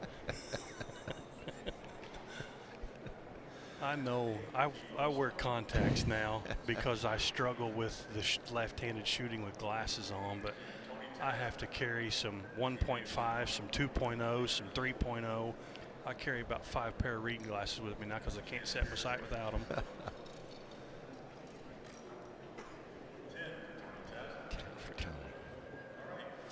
421.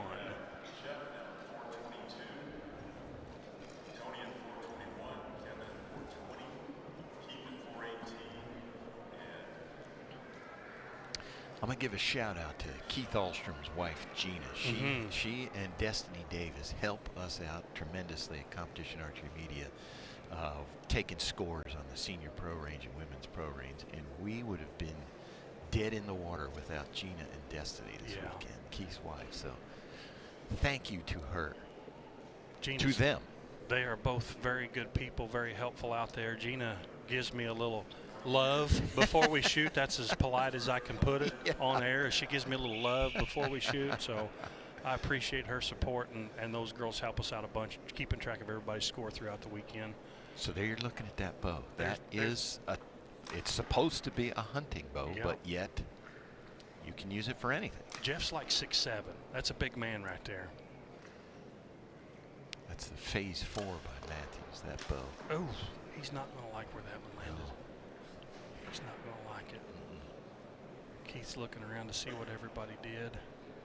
And he's shooting the Coyote, so. That's the farthest. Yeah, that's not one to mess around with. Get you a 10. 12's bonus, but at least get a 10 and get out of there. There you go. Good shot, Keith. That's it.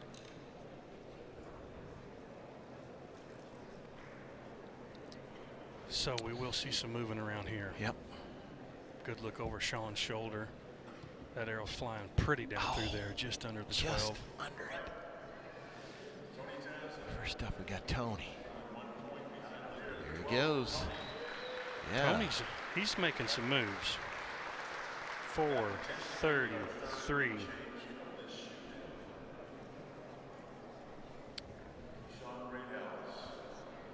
Sean's going to back up a couple of points right here.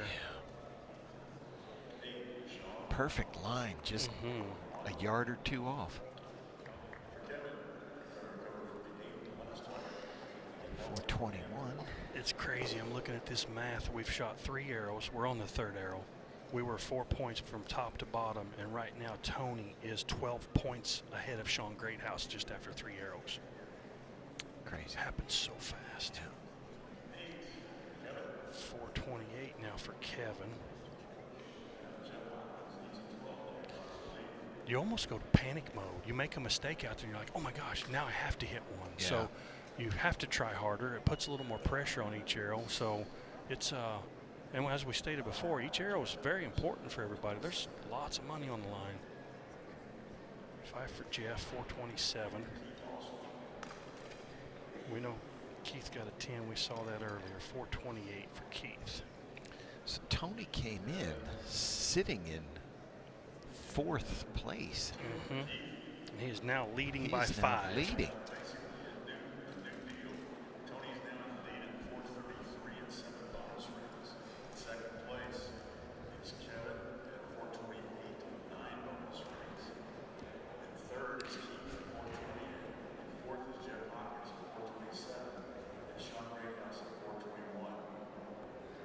To your point about Tony, you know, you said he just doesn't make mistakes, and you can see right there other people are making mistakes. Yeah, so he's hit 2 bonus rings out of the first 3, so that's awesome. That really helps your score.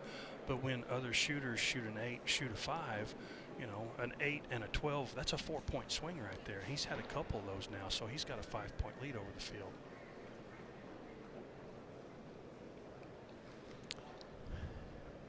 Long way to go. Got a couple more to shoot. There's Kevin Cook. There's Kevin. He's all focused up. I'm interested in Kevin shooting that wrist strap now, index finger release. He's always shot a handheld release as long as I've known him. He did not call upper on that. There's a good look at Tony and his 2-finger release. Good 10. Sean looks like he's shooting a button release, 3-finger handheld. Oh, he went at the 14. For the 14, just missed it. Good for him for trying to make a move.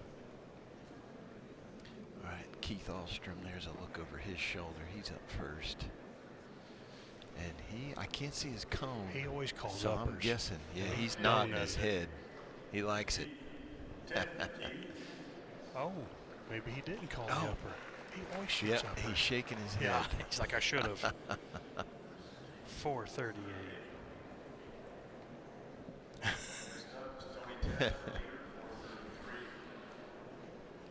For Tony, 443. I think Keith's saying to himself, I never not call an upper. What was I doing right there? Sean shooting at the 14 on the Black Panther.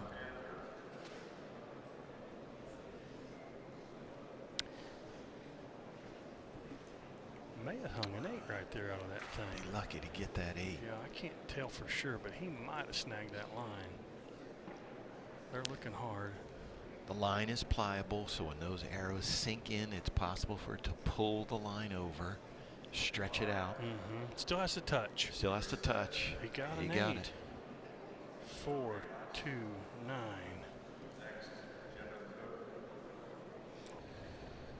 So Kevin was on that black buck, and he's got a tall arrow. I don't know if that's the 14 he's shooting at. I doubt it. Upper 12. Oh no, he got so the just upper a 12. 10. All right, but he did not call it. So. 4.38. Jeff on the Coyote. He's a low 12 guy. He's old school fella. Yeah. Look at that. And on the longest target out there. That's a good place to hit him.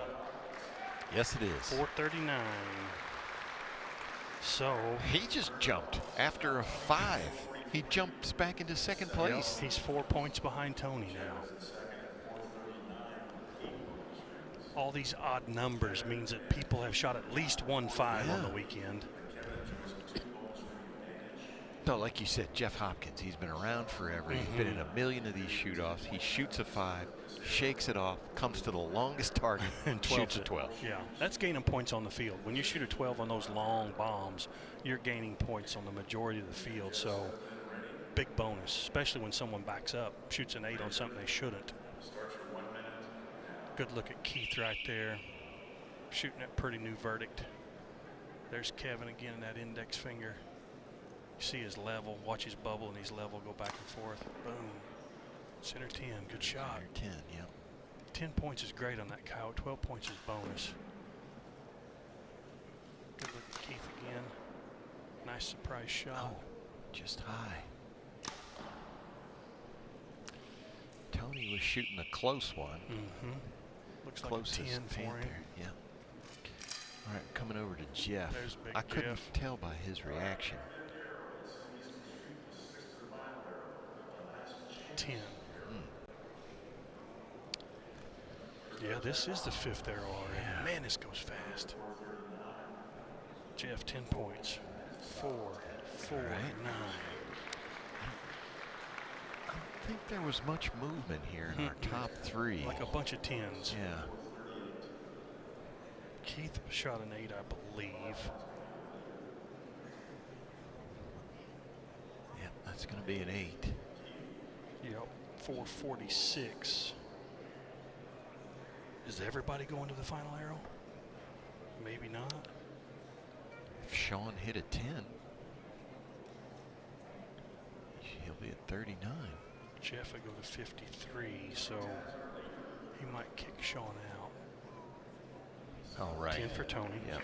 You're right. 453. So anybody at 443 or higher will be in. Sean would have to have a 14 to do it. Yeah.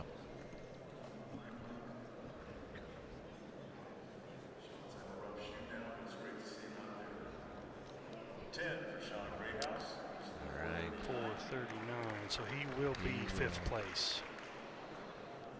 Yep. It's only his second shoot down, Sean Greathouse. So, hey, getting that experience in. Obviously, he can shoot. That's not a problem.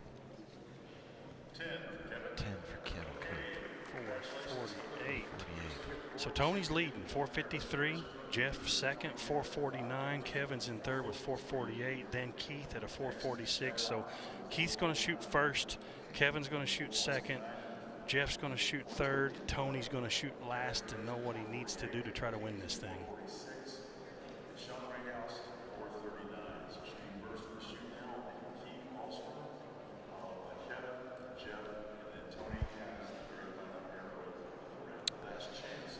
So yes, our last chance archery, last chance arrow, and they are bringing out the deer again. So it's going to be a new target, new shooting position. Going to get to judge it. New distance. New distance, yep. Still guessed, judged. Give them a minute to judge it. And I mean, we should mention, Darren, there are black lines out here. The lines are basically running straight vertically, so they're not gaining anything by those lines. No. They're not going across. And it's just black carpet. Yeah. Yeah, there's not a lot of definite. When you're judging outside, you can look at trees, you can look at rocks, you see some you know, terrain differences and levels, and you get some depth perception to the target. In here, if you're a ground judger, you got nothing to go off of. It's just how far is that target, and try to use your practice method. You saw Kaylee looking at the ground, figuring out, you know, 5, 10, whatever her method was there. She was stepping and gauging it out to the target. Most of the guys that have done this for a long time look at the target, look at definition, look at body size, depth perception. They figure it out just by staring at the target. So there's multiple ways to judge yardage. I don't know what everybody's method is, but there's not much of an advantage with this black carpet. I have a target in my yard that I shoot at from 35 and 40 yards of deer. So when I step up, the first thing I think is this like my deer in the driveway? You visualize it, yeah. I've done that a lot. You know, if you shoot a back target, whatever you practice on it, look down that lane and be like, if my target was down there, what would it look like? Yeah.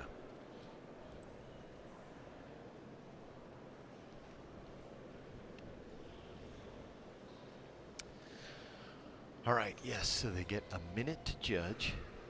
We've got 4 archers there.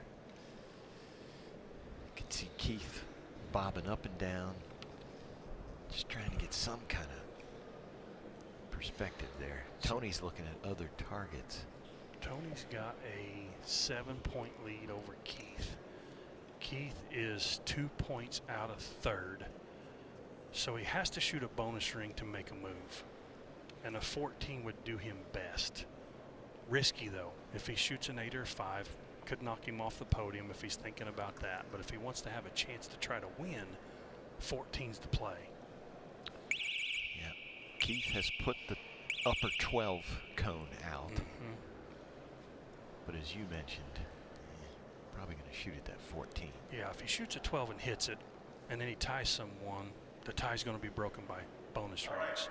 If he shoots a 14, it would move him to a 63. Nope, it would move him to a 60.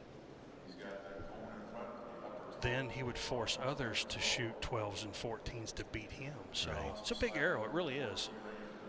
If there was just 3 guys out there, he's like, I'm going to finish third no matter what. But right now, this is a big arrow.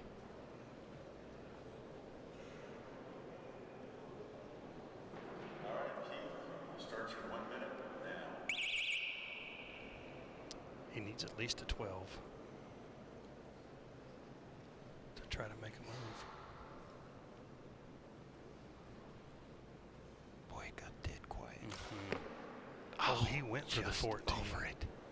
He's going to snag an 8. Good for him. That's a good move right there. Good job, Keith.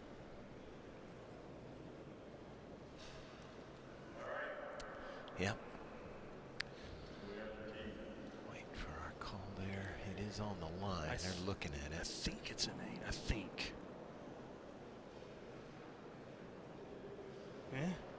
Boy.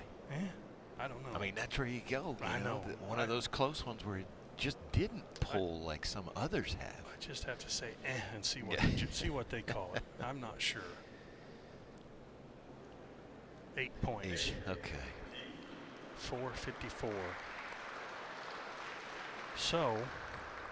Good weekend, Keith. Yep. If Kevin shoots an 8, he will pass Keith and take over third at least. If Kevin goes for the 14 and shoots a 5, then Keith will sneak into the podium. A lot going on out there right now. All right, Kevin, you ready? We'll start your 1 minute now. Yeah, he might not want to gamble too much right now.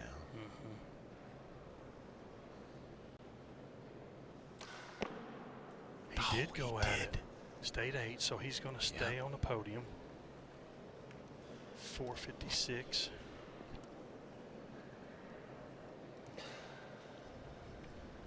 Yeah. Good. Now, Jeff's 4 points behind Tony. Jeff's not here for second place. No, he isn't. I really think Jeff's going to shoot at this 14. Yeah. God love him. I've seen Jeff Hopkins in this situation miss the target before. It wouldn't surprise me to see Jeff 14 it and then Tony step up there and 12 it to take the win. It wouldn't surprise me a bit. Let's see how this plays out. Center 10 is not his game. Big Jeff. big move. Let's see if he 14s it. Oh, smoked it. Oh, yeah. 463. Yes. Didn't even blink. Like hammered it. Look at that. Guessed it perfect. Executed perfect. 14 points. Here's the situation we have right now. All right, Mike's going to spell it out. He loses by virtue of bonus rings. Tony shoots at 12. All right, so there we go. So what Mike Tyrell is saying Yeah. is if Tony shoots a 10, he ties Jeff in score, but he loses on bonus rings. Yeah. So he needs He's a 12 or better. He has forced Tony to shoot a bonus ring to win this thing right now. I can't predict the future, but I said it wouldn't surprise me to see Jeff 14 it and Tony 12 it to steal it. Let's see what happens. Man. So this is one, Darren, where the 14 is actually a little bit bigger than the 12. Probably easier to aim at. So let's see. If Can Tony, he give up second? If Tony were to shoot an 8, he would be at 61. So yeah, he would drop. No, he would still get second. He would still get second. If he so shoots why a not? 5, he goes to 58. He'd still get second. Yeah, he shoots a 14's probably the better play right here. If he can see it, it's a bigger ring.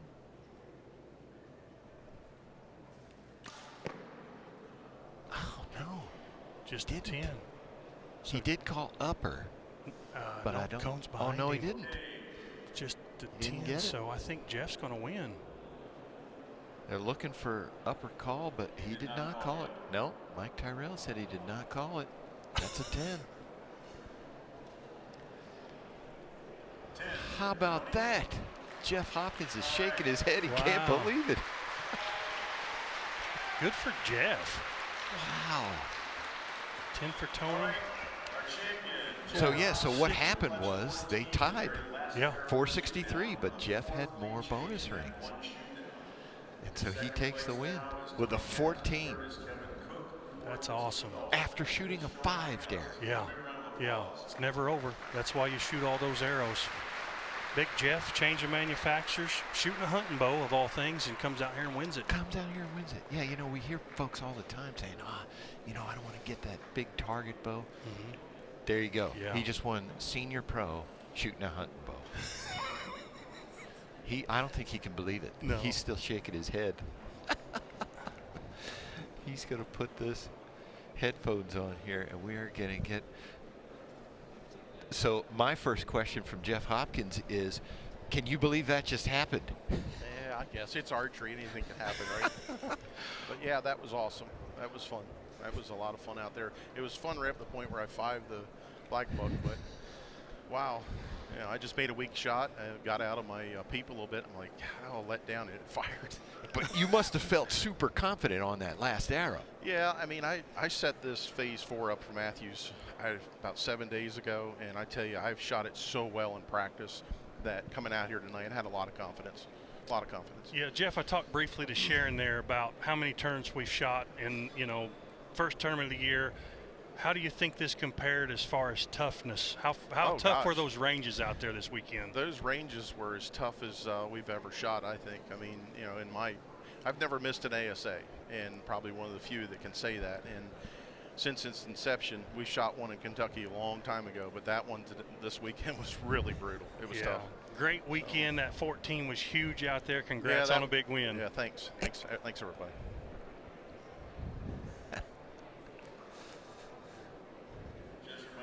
Good for Jeff there.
Jeffries, Mr. Ryan Reed, Chris Hacker, Alan Connor, Benny Barger, and your number 1 qualifier from Voorheesville, New York, Jacob Sluzard. I thought I could hang with these guys, and I wanted to prove that, but winning after 5 tournaments it's just a lot.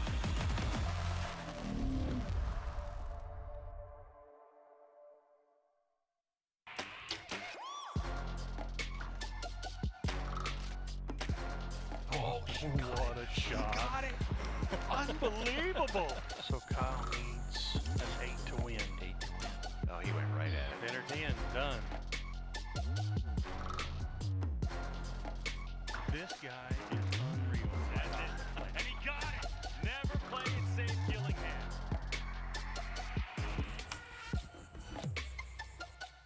Bow hunter Vinny LaSelva explains why he shops at LancasterArchery.com. I'm a patient man in the woods, but when it comes to shopping online, not so much. That's why I choose Lancaster Archery Supply. They make it easy to order all my archery gear, with thousands of the newest and finest products right at your fingertips, ready to ship to your front door. Here's your order, Vinny. Or tree stand. Hey, depending on where you're hanging out, you might even get it before you get home. For all your archery needs, shop LancasterArchery.com.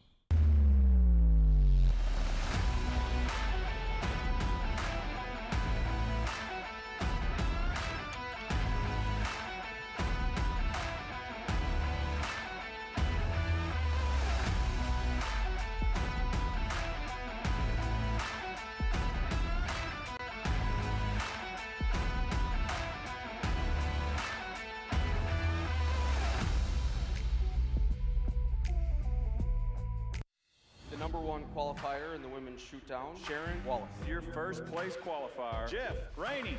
Your number 1 qualifier, Miss Cara Kelly, Mr. Levi Morgan. That's Mr. McCarthy.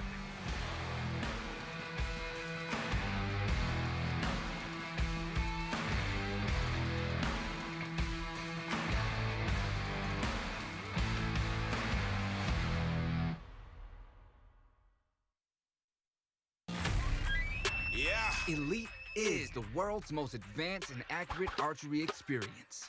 We challenge you to go to your local retailer and ask for Elite to demo the Omnia today. CBE, that's custom bow equipment.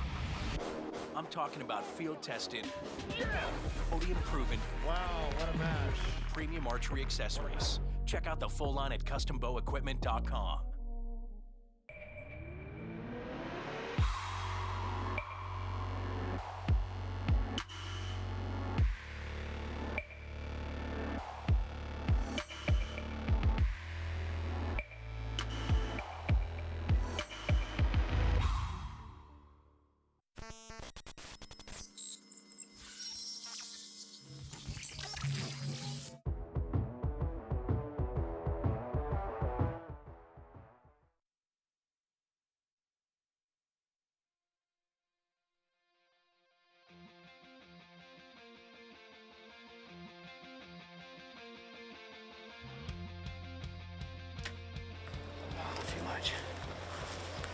Too much number.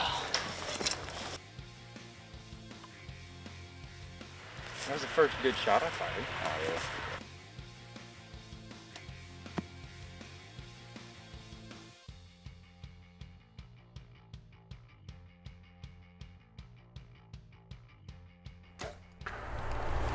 Oh, gee. Guess I need to get that target.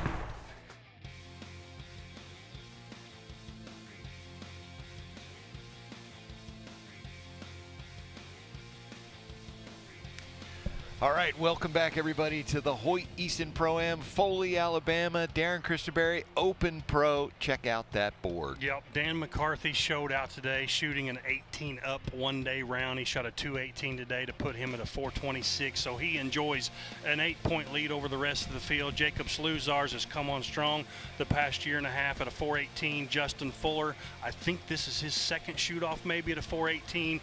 Levi Morgan has won everything there is to win 418, and young Sam Smith rounding out the field at a 418 again. So just 8 points from first to fifth. This could be a really good shoot-off as well. I'm expecting a lot of bonus rings to be shot at, Darren, but let's not wait any longer. Nathan Brooks is going to bring out our archers. So on to Open Pro, men's Open Pro division. Your 5th place qualifier actually tied in a 4-way tie for 2nd place from Uniontown, Pennsylvania, shooting for Matthews, Levi Morgan.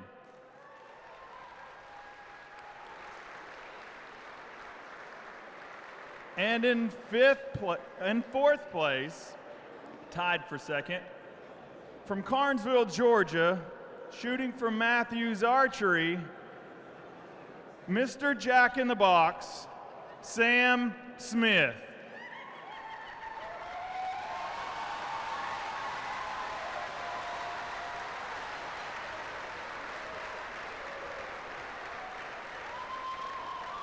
He's still not as tall as Levi. And in 3rd place, still tied for 2nd, from Deerfield, Michigan, shooting for Matthews, Justin Fuller.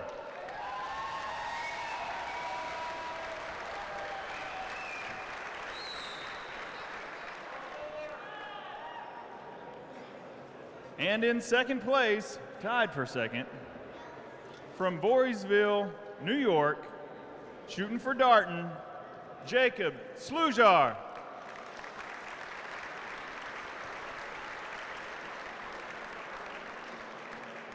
And your number 1 qualifier, from Wazeeka, Wisconsin, shooting for Matthews, Dan McCarthy.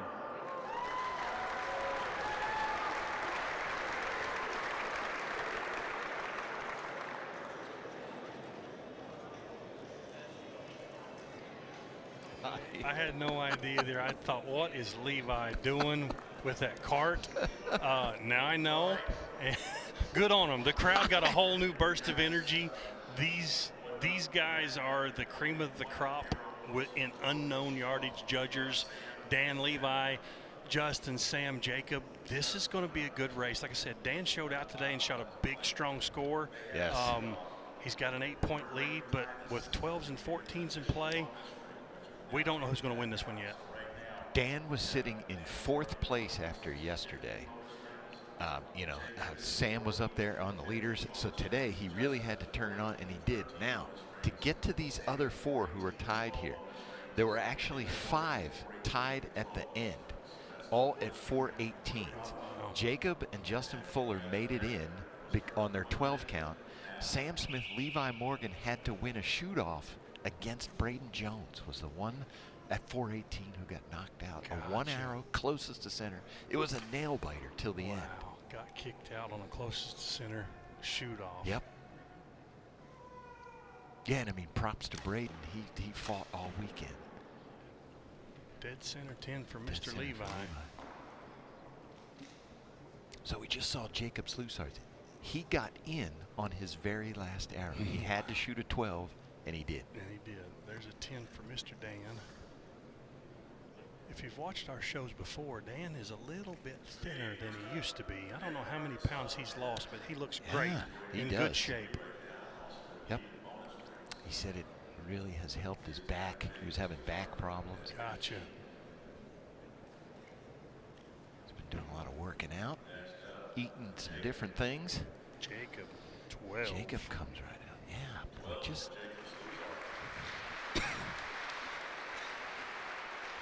That kid's got archery game. He does. He's got some game.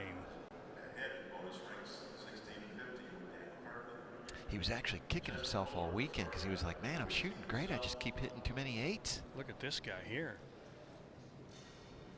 Dang. Oh, wow. That is so close, Darren. I think it's just left, but they're going to look at it from top, bottom side. I mean, to me, that's close. That's a tricky one because that line is broken. I mean, it's all busted up. And glad I'm not in Scott's shoes. Yeah. 8 points. I think that's correct. I would have to agree with that. 6. Man. That's a heartbreaker because that would have been huge right out of the gate for Justin. Sam on the black buck. This is a new target we talked about earlier today. 10 points. All right, he held that 10. 428. Sam shot great this weekend. He actually had the fewest number of 12 because he had the fewest number of 8s. So gotcha. Made the least amount of mistakes. Right. 10 for Levi, 428.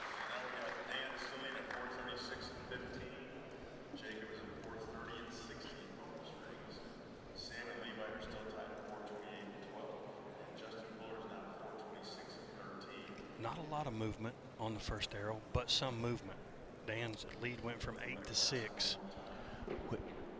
We do a feature at Competition Archery Media where it's called Shot of the Week, sponsored by Matthews, and I was working with Levi this weekend. He was our guest, and folks, if you want to check that out, it'll be out next week. He just offers some great insight there. We worked with Dan McCarthy in the past, and Levi just gave us some new, different insight. Yeah, he's just what's he know? Levi's such a good guy, such a great shot.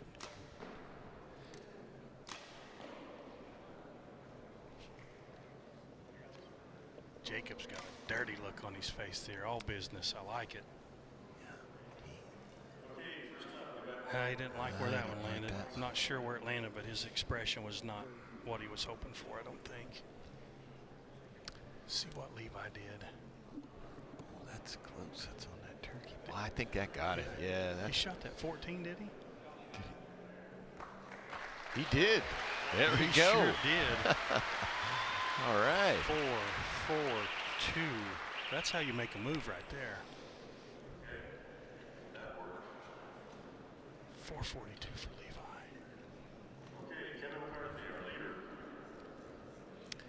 That's going to be a center 10. 10 points for Dan.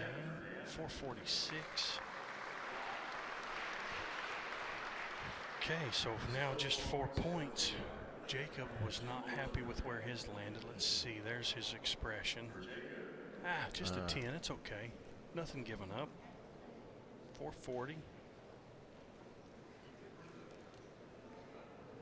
10. Jacob won the Metropolis Matthews ASA last year, Matthews Pro-Am in Metropolis in this division. Mr. Fuller on the black buck. Looks good. Nice. Got it. 438. Good for him. Yeah. Man, he just barely missed that 14 too. That would have been huge if he'd have got the 14 and backed it up with that 12. 12, yeah. They're getting down looking hard at Sam's. Yeah. Oh, I see why they're looking hard at it. It's going to be under the line for that a is 5. 5 for Sam. 4, 3, 3. That hurts because he's now 13 points behind Dan. Sam's dad, Kevin Smith, passed away this past year. He was a well-known fixture here at ASAs. He was out here at every one of these tournaments, cheering on his son, cheering on everybody. Yeah, he was just one of those guys. And Sam looks young. He is young, but he owns and runs Sambo's Archery. Right. I'm not sure what town, but out of Georgia. So Sam knows his way in and out and around a bow and arrow. He does. Good look at Jacob there in that darting. There's the legend, Mr. Levi Morgan. Currently sitting in second place. That guy's got some game right there. Shooting a 4-fletch arrow too. I've never seen Levi shoot a 4-fletch. Yeah, he said it. He Not that played I with remember. them, and he said he played with them, and he just found that his groups were a little tighter. Dan holds so steady. Just a 10 for Dan. Both of those guys were just right. Yeah. Something must be weird with the light down there. Even Close there Sam. for Sam, yeah, just a hair right. Everybody. 443 for Sam.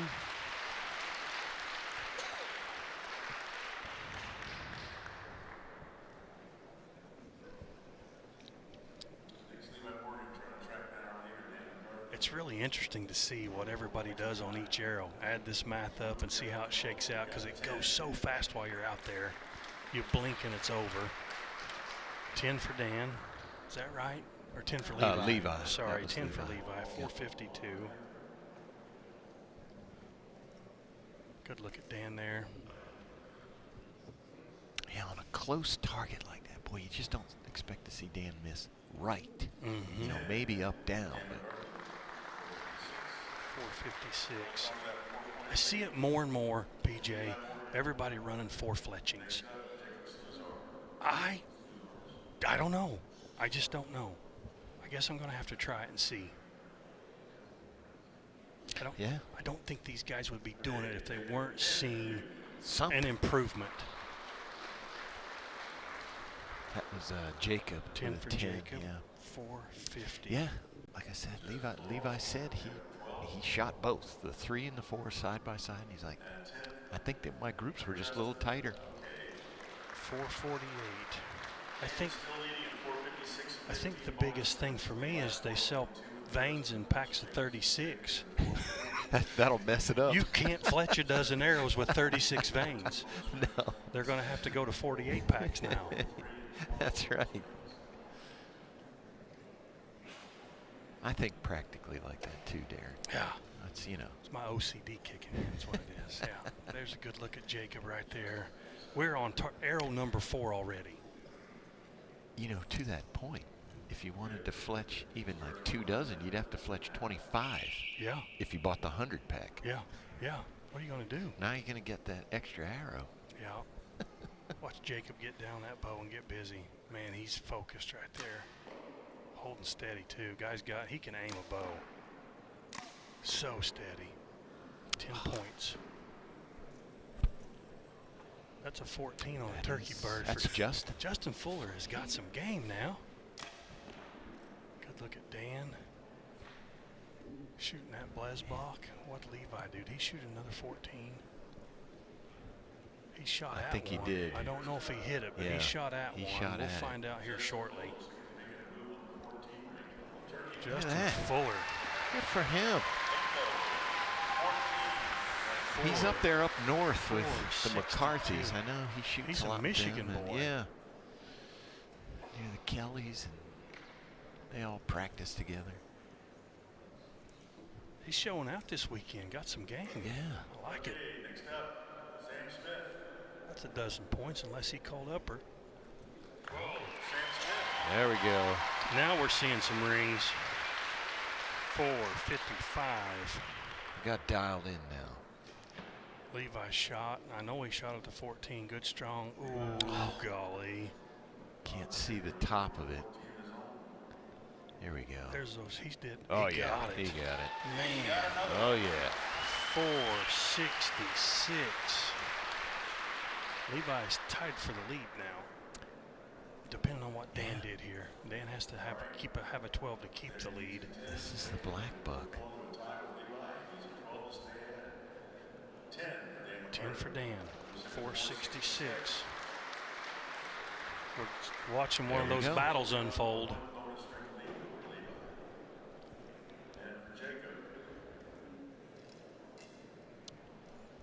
Jacob 10, 460. Wow. I asked Dan earlier today, I asked him, I was like, you got an 8-point lead. How do you feel about that? And he said, not good.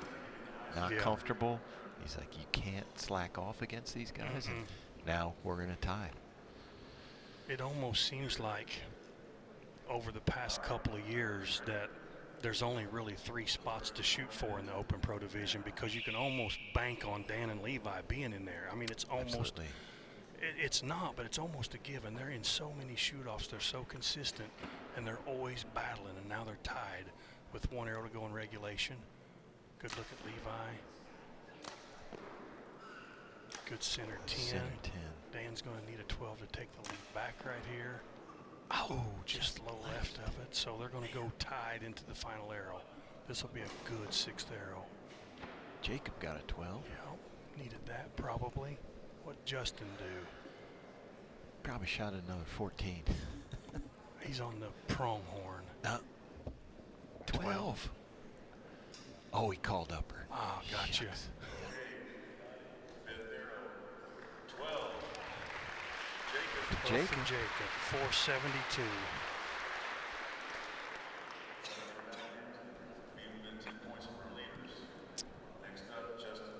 This got interesting. It did. No. It's a 10. He called upper. Yep. Justin, Also 472.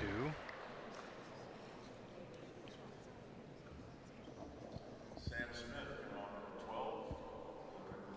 12. How about that? He needed that ring to get into the final arrow. 14 points. Yeah. 469. That got the crowd going. Good for Sam. Yep. Sam's been like so close the last 2 years especially. Everybody's going to go to the final arrow here. Center 10. 10 for Levi. 476.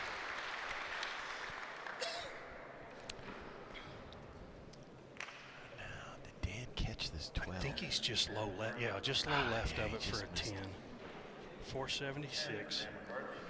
Wow, everybody's going to the last chance archery, last chance arrow. Well, that's what we like to see. Yep. Sam will be first with a 469. Depending on the bonus rings between Jacob and Justin, they're tied at 472s. One of those will go second, and then third, and then also Dan and Levi, depending on bonus rings, are gonna. They're tied at 476. So Jacob had 2 more coming in. Of course, Justin did shoot a bunch in this finals, but Justin I have hit a 2 or feeling, 3. Yeah. They'll have to do that math. I don't Yeah. have access to all that, but we'll see what the order is here shortly. But we've got all 5 guys shooting the last chance archery, last chance arrow. And this one's not over yet. No. A lot can happen. I'd like to see Scott make this one fairly long. A bomb. Yeah, not necessarily bomb, but you don't want to put it at 20 yards where it's not going to change anything. Right. These guys have shot their butts off to get here. Give them a chance to make a great shot and move. So he did adjust them over, so they're not shooting the same lane. They're now shooting kind of cross court. So it's not a same look that they've had before. He moved them up a little bit. Like I said, we know that coyote is the farthest one. This is a 50-yard max class, so it's definitely not 50 yards. Has he set the stake yet? It's out there. I thought he set it. Oh, here he goes. goes. No, here he didn't He's set coming it out yet. now. Here we go. So again, he's got a distance in mind he wants these guys to shoot at. He's going to check it with a rangefinder. So I stand corrected. They are shooting straight down range. He's looking at it saying, yep, this is it, boys. You got 1 minute from right here. If you want to shoot up, or here's the cone. Good luck. Last chance archery, last chance arrow. We got 5 of them. I don't know if I remember the last time we had all 5 make it. It's been a while, I think. Or at least it seems like it's been a while. It sure does. I don't recall it happening last year. Everybody wanted a little extra TV time. Yeah. Don't want to get cut off too soon. But we have all. Go there you Levi. Go. Let's get that in focus. Yeah, there we there go. you go. Yeah. All right. Levi's clapping too. He likes that.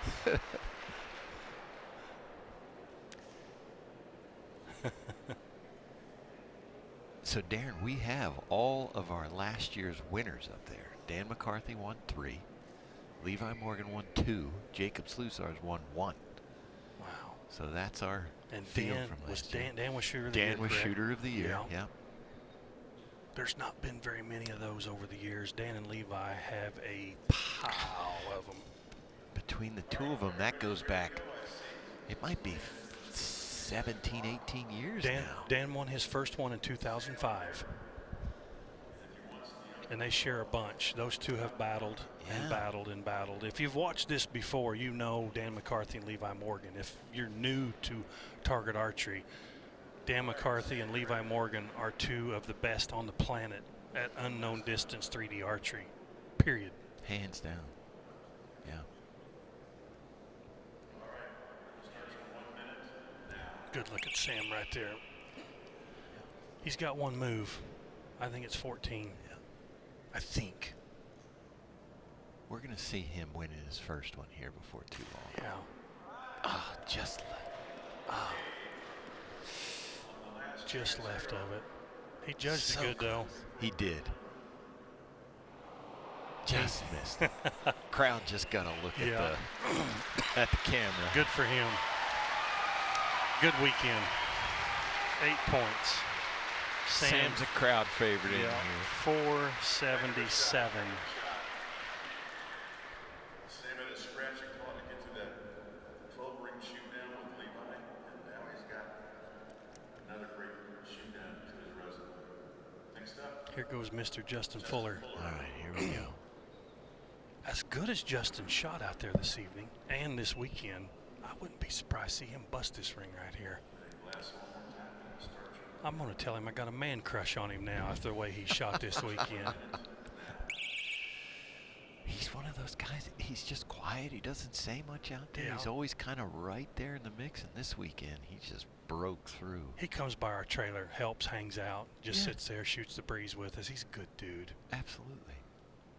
His archery game's getting good. Oh, he went for it. Just under it. He needed 1 more yard. That's what 1 yard will do for you right there. Wow.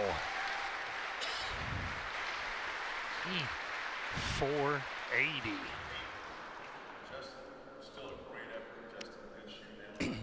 I missed it. If Mike announced it, is Levi going last or is Dan going last? Do you know? I missed it too. I don't know who's going last. So Jacob is third, and they say he has the most bonus rings, Mike just said. So he needs a 14. He's 4 points behind these guys right now. A 12 would be good. But no, a 12 won't do it for him. 12 puts him at 84. Those guys would just need 8s. Look at that hole right in the middle of that 14. That's got to be calling him. And they can see that dark line where that insert is, that dark core where the core inserts into the target. That's a good reference for him too. High right of that core and that dark hole in that 14. Man, he's holding steady. He is. He shot a 10. Interesting. Yeah, 482. So he's on the podium. Yep. Looks like Levi's going next. All right. So let's do some math. If Levi shoots at 8, he goes to 84. He gets second. Okay. Ish, depending on what Dan does. Yep. I almost think Levi tries the 12-ish right here. If he shoots a 12, Dan has to match it or shoot a 14 to win. If he shoots a 10, Dan has to shoot a 12 or a 14 to win. So big arrow right here. I think he shoots at the 12. I think.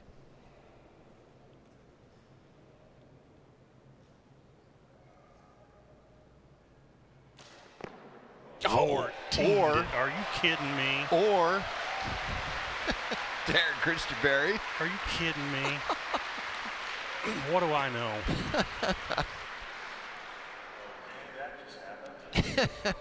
Golly. Mike Tyrell says that just happened. So where are they out on bonus rings if Dan matches him? I mean, Dan must be ahead, right? Well, or Dan didn't make as many mistakes. They decided to give Levi a 5-point penalty for bringing that box out. So I mean, if he went first. All right, Danny. that meant Dan Oh, had yeah, more bonus. Of course, range. of course. Yeah, so if Dan 14s this, Dan wins. He has to. There's no choice. This is a big arrow right here. Wow. And for these guys, their contingency is $20,000. Yeah, it's big, big money. This is about a $15,000 or $18,000 arrow.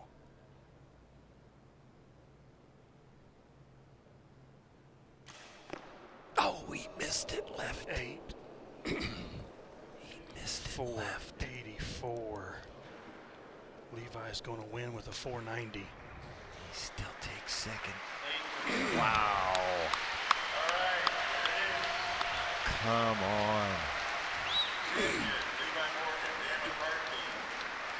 Darren, Levi was sitting at 4 up after day one. He was not out of it, but he was as close to out of it as He you shot could get. 14 up today and then earned it right there in that shoot-off. I mean, that's is a great weekend for Levi 10, Morgan. 14, 10, 14, 10, 14.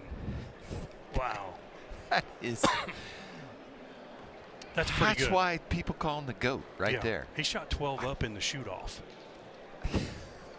Yeah, that's how you do it. 12 up in the shoot-off. He's coming over here to take the headset here, and I like the look he just gave me. Like, what happened?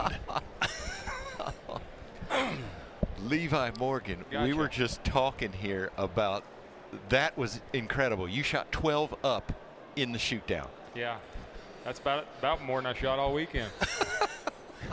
I think it went 10, 14, 10, 14, 10, 14, and you earned that win. Yeah, there was no doubt I was going to earn that win. When you got McCarthy 8 points ahead of you or McCarthy 20 points behind you, you're going to earn the win. And the guys out there have been shooting well all weekend. And I just made a decision. It's never been my style to lay up. And I just come in here and I said, I'm either going to make a run at it or I'm going to be in 5th. And I picked the ones I wanted to be aggressive at, and I hit all the ones I aimed at. And it's not me up here, because if you could have seen my pin while I was aiming, I was like, Lord, you're gonna have to send this one where it needs to go. You've been doing this a long time though, but does that still surprise you even to be able to do that? Yeah, I mean, I never know what to expect. I've had tournaments where I felt like I was gonna win and I didn't, and tournaments I felt like I had no chance, and like this one, you know. I mean, I felt like I've battled all day, from having to hit one of the last ones to get in a shoot-off, to make the shoot-off, get through that shoot-off. And you just can't quit, you know.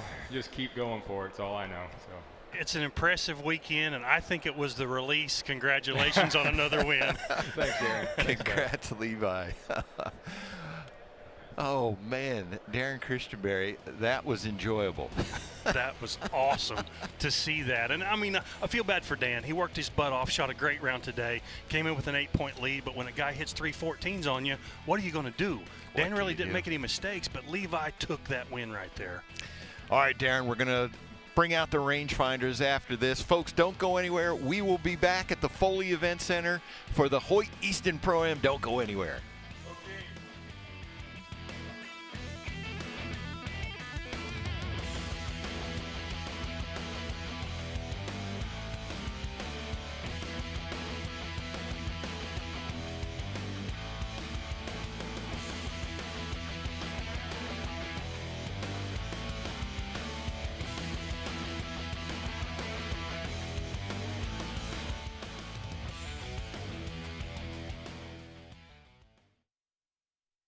Bow hunter Vinny LaSelva explains why he shops at LancasterArchery.com. I'm a patient man in the woods, but when it comes to shopping online, not so much. That's why I choose Lancaster Archery Supply. They make it easy to order all my archery gear, with thousands of the newest and finest products right at your fingertips, ready to ship to your front door. Here's your order, Vinny. Or tree stand. Hey, depending on where you're hanging out, you might even get it before you get home. For all your archery needs, shop LancasterArchery.com.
Jeffries, Mr. Ryan Reed, Chris Hacker, Alan Connor, Benny Barger, and your number 1 qualifier from Voorheesville, New York, Jacob Sluzard. I thought I could hang with these guys, and I wanted to prove that, but winning after 5 tournaments it's a lot.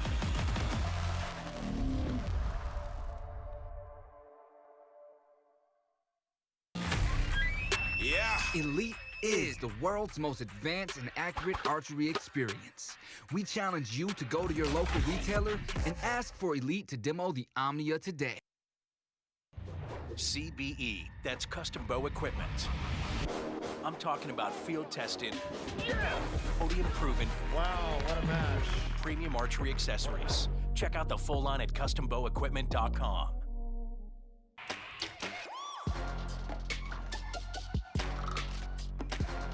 Oh, what a shot. Got it. Unbelievable. So Kyle needs an 8 to win. 8 to win.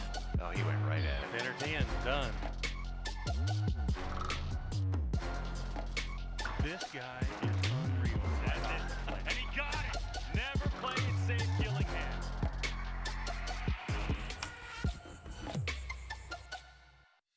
The number 1 qualifier in the women's shootdown, Sharon Wallace. Your first place qualifier, Jeff Rainey. Your number 1 qualifier, Miss Cara Kelly, Mr. Levi Morgan. That's Mr. McCarthy.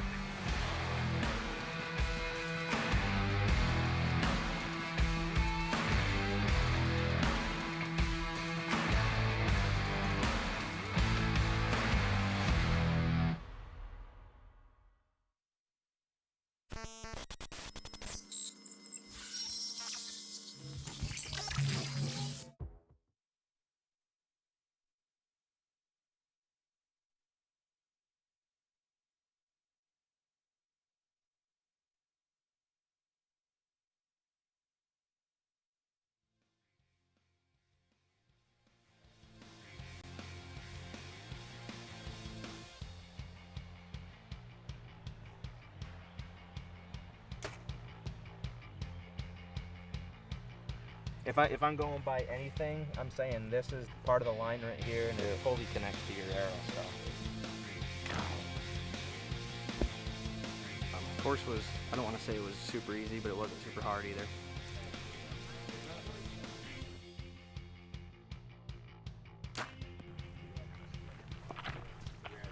Thanks, guys.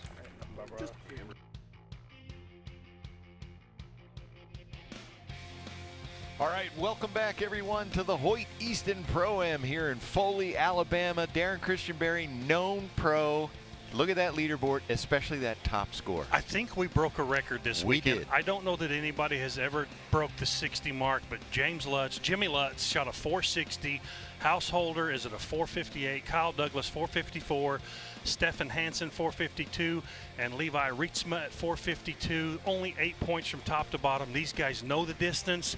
This one should be good as well. Oh, this one, we are definitely going to see 14 shot at here.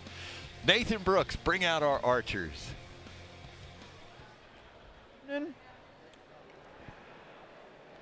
We're bringing out the known pro division. Your 5th place qualifier from Middleville, Michigan, shooting for Matthews, Levi Reitzma.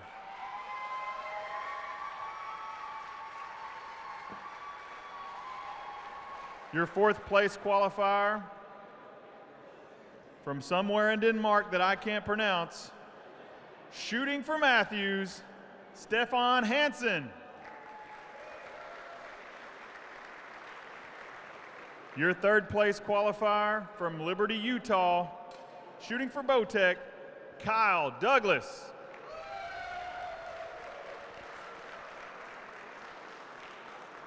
Your 2nd place qualifier from Millbrook, Alabama, shooting for Hoyt, Robert Iceman Householder.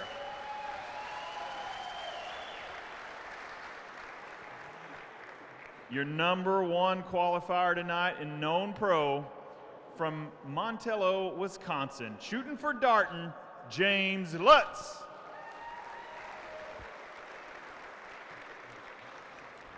All right, Darren. Yes, 460 indeed is a record in the known pro division. Shot by Jimmy Lutz, who was shooting unknown last year, and he said he didn't decide to go known until 3 days ago. It's kind of silly because we talked about the toughness of the course. Now, the known pros shot different courses than the open pros and the senior pros and women's pros. So there's a level of difficulty that could change between courses, but still, you're shooting at targets. You can't see the rings on most of the targets. You're aiming in an area where you think that ring is. Jimmy hit 31 12s out of 40 chances and only left the 10 ring once. So 1-8, 31 12s. He ended up at 60 up. Fantastic score. Good look at Stefan Hansen right there. Stefan is from Denmark, but he now resides in Cancun, Mexico. And I believe he called upper, and he may have hit upper, depending on where that hits that line.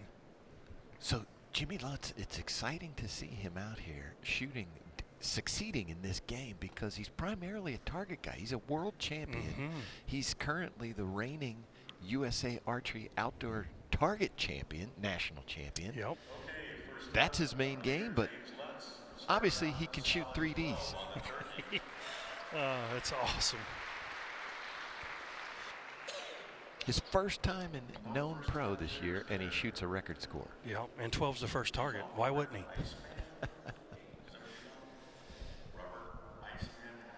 Iceman Householder gave up 2 points right there. He's not going to need that. 66, 466. And now that guy, Kyle Douglas, multi-Vegas champ, Look at that. multi-NFAA champ, you name it, he's won it. He changed manufacturers, and he never even, Nothing. What a seamless transition. Absolutely. 14.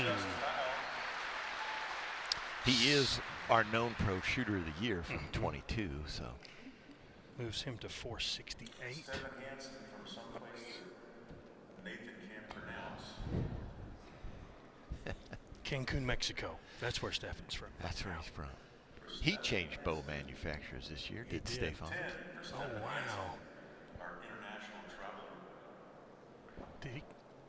Did he moved his cone back? Did he not shoot that upper? I don't know. Everybody's looking. He's not saying anything.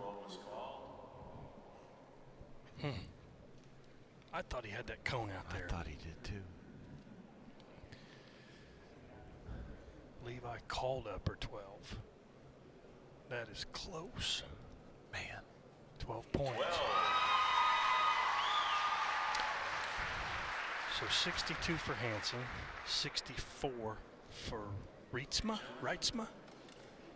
James at 472 and 32 bonus rings. Second now is Kyle Douglas at 468 and 31 bonus rings. I'm curious about that arrow call for Stefan because he's got his cone back out front again, and I promise you I saw it out there a little while ago when he shot that black buck. And 28 bonus rings, and Stefan is at 462 and 20. He didn't object. No. Guess it's over. We'll move on. Kyle's going to the black buck and the 14 ring. No one has shot at the 14 on the black buck because if I'm not mistaken, it's tiny. It is tiny. It's not like most of the 14 rings are equivalent to or maybe just a touch bigger than what the 12 is. But on that black buck, it's pretty tiny. So I'd be shocked if anybody goes at that. Even with Kyle Douglas's skill set, I'd be shocked if he shot at a 14 on it. Good. We'll start your 1 minute. There's Levi Reitzma. He lists as his ASA highlights 2 Shooter of the Year titles in the amateur classes, 2 ASA wins, and this. He's like 17. He's not very old. There's a good look at Kyle. He called upper. Stefan called upper. Their cones are out. I see them again. Just left for Levi. All the arrows are in. There's a good look at Jimmy. Yeah. Oh, just under it. Wow. Okay, first up for Levi Reitzma. That's unusual. It's only the second blemish on his card. It's a solid 10. 10 for Levi. Number 74.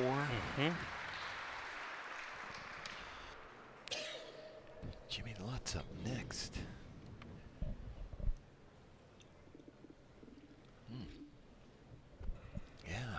that's not going to help his cause. That's going to move him to 80, 480.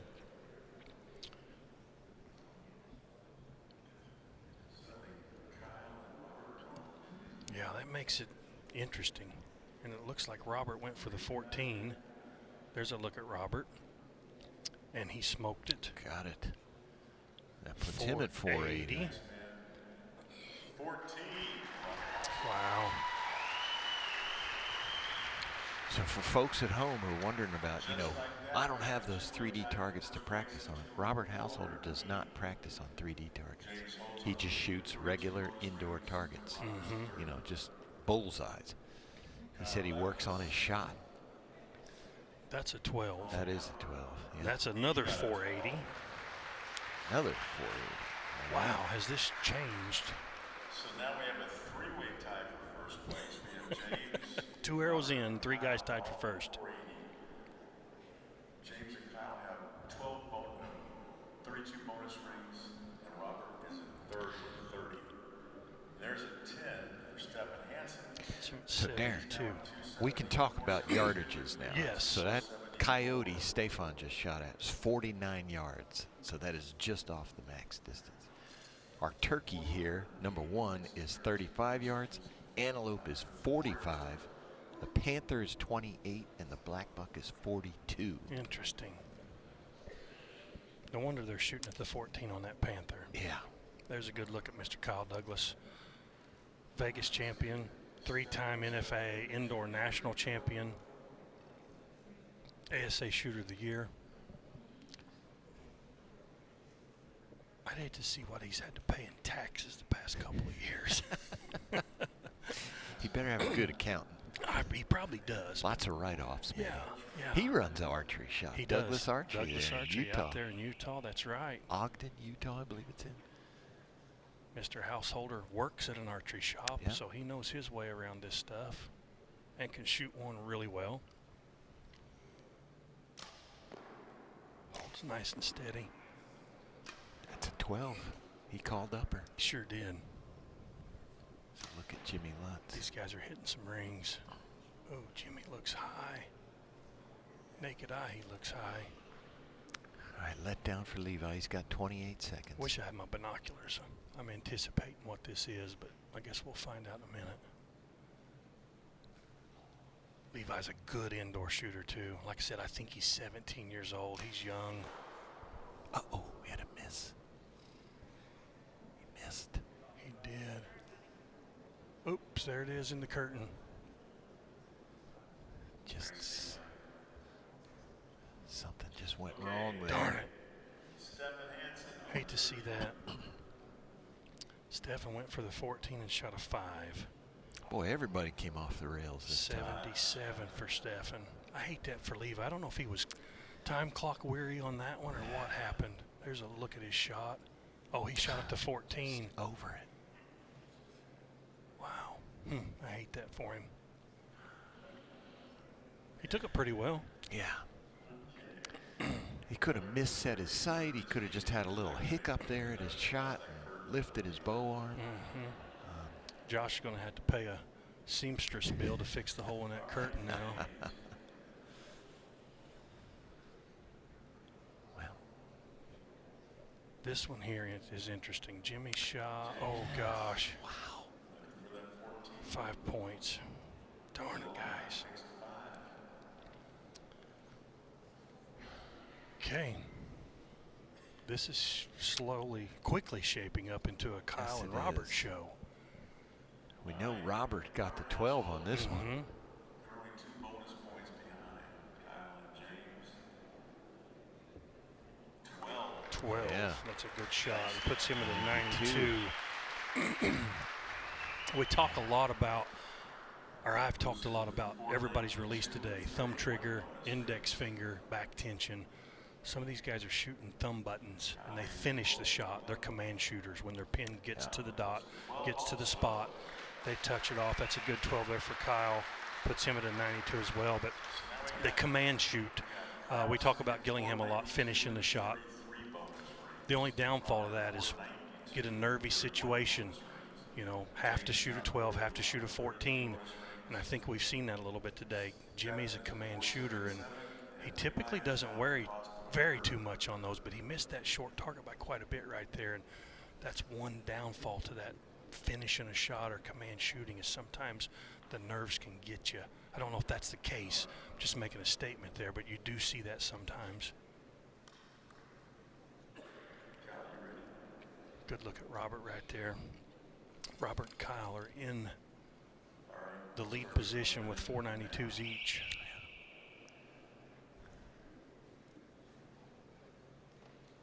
Robert's a past known pro shooter of the year. I believe he won 2 back-to-back.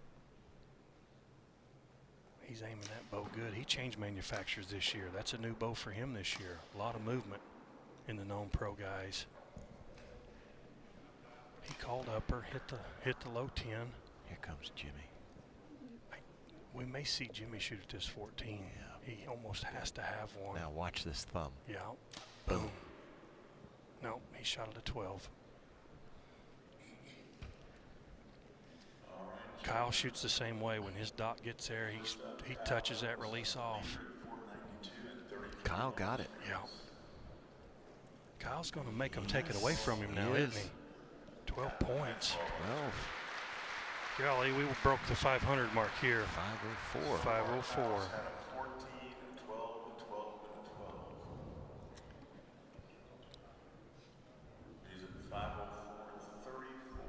He's at 504 with 34 bonus rings right now. Stefan with a 14. Good for the 14. Puts him at a 491. Well done, sir. Looks like Levi shot at the 14. No, tall. Just over it. Wonder if he said something changed. He shot high on the pronghorn. He shot high on the Black Panther.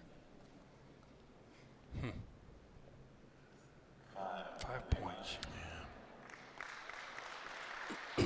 Hey, you know, good for him. Get out here, get this experience. Oh, yeah. He's young. He'll get to see many, many more shoot downs. Whatever he did, he'll learn from it. Come back better next time. This was our biggest class this weekend, Darren. Really? About 90-some shooters. Biggest pro class. Biggest pro class, Yes. excuse me, yes. 10 for Jimmy. Puts him at a 95. And Robert Householder. I think Robert was just a 10, so he'll stay at a 492. Yep. Or no, 502. 502. Sorry, 502. So Kyle took the lead. One more arrow to go in regulation. We're going to our 5th arrow. So let's see. Kyle's going to... He's the 45-yard antelope. Yep. Robert's going to the 35-yard turkey. Yep. So Robert probably should probably shoot that 14. 32 bonus rings. Stefan Hansen is at 491, 29 bonus rings. Mike's given everybody the breakdown of where they're at with bonus rings, but I think this one will be decided by score. Yeah. I think. Yeah, Kyle's studying that antelope hard. If he can see it, he can hit it. Yeah. And he might be thinking, crap, Robert's on this 35-yarder. He's probably going to 14 it. But if Kyle 12s it, then they would go tied into the final arrow. Big arrow for both of them right here. Robert's away. Kyle's away. Kyle shot at the 12. Yeah, I think he got it. Jimmy's the one. This thumb here gives me odds. He comes around and oh, he got his thumb on it. Yeah. That's probably a good shot. I was going to say. That is, yeah, there when he you gets go. his thumb on the trigger like that, he makes a good shot. He got it. Good shot, Jimmy. Oh, he went for it. Oh, got an 8. Missed it. Okay. Got an 8. Let's see what Robert's got in the bag. That's going to help Kyle. 14, it looks like. 8 for Robert. He's going to take him So to 510. 510. Yep. No, we haven't seen Kyle yet. He did call upper. Did he call got it? Yes, he did. Wow. That's big. That's a 4-point swing, 12 to 8 right there. So that's 5-16. Yes. Mike's given us the breakdown there. Kyle came out 14, 12, 12, 12, 12. Yeah, he's taken a 6-point lead into the last chance final arrow here, and it's hard to overcome a 6-point lead for these guys. It's really tough. In this class, it is. Stefan, 499. He's not going to. He shot an 8 right there. Yep. 499. I missed that. Sorry.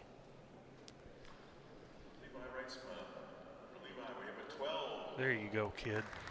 All right. 491. Good weekend, Levi. He's going to finish 5th. Looks like Stefan's going to finish 4th. Jimmy got a 14. 14. All right. So that's a 509? 509. All right. So 3 guys into the shoot-off. Jimmy 509, Robert 510, Kyle 516. That'll be the shooting order. Yeah, Levi finishing 5th, Stefan finishing 4th. Coming into the last chance archery, last chance arrow. I'm assuming, we're going to shoot the animal with the teeny tiny 14, huh? I believe so. Looks like he we might get a camera look at it here. Let's see what that 14 looks like.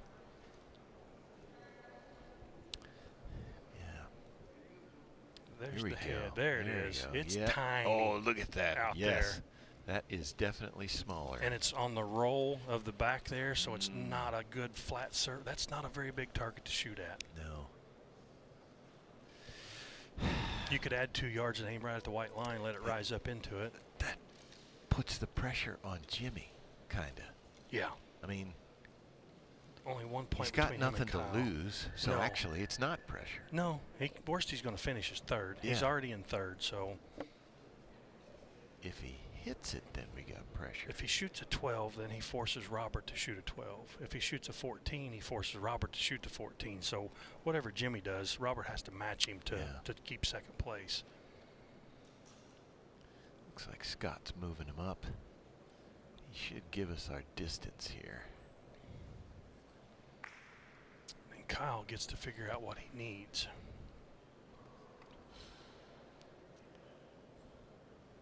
No. Scott forgot us, didn't he? He forgot us. Yeah. No distance. Well, all right, we'll have to judge it, Darren. Yeah, Christenberry. they're gonna know. We're gonna guess. We're gonna guess. All right, James, you about ready? All right, Coyote was 49. So he's about 5 yards short of that, so that would go 44. And they're about 5 yards up. There's no way that's just 39 yards. It looks farther than that. It does. Maybe an even 40. Maybe that's what Scott said it at.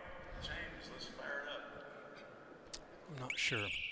But here we go. We'll Here find we out. go.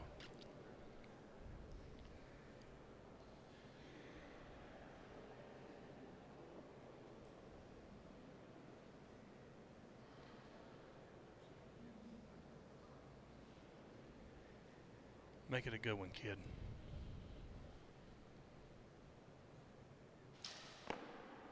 Man, he went at it, didn't he? He did. Just missed it. Good shot, Jimmy. Yeah. 517 for Mr. Lutz.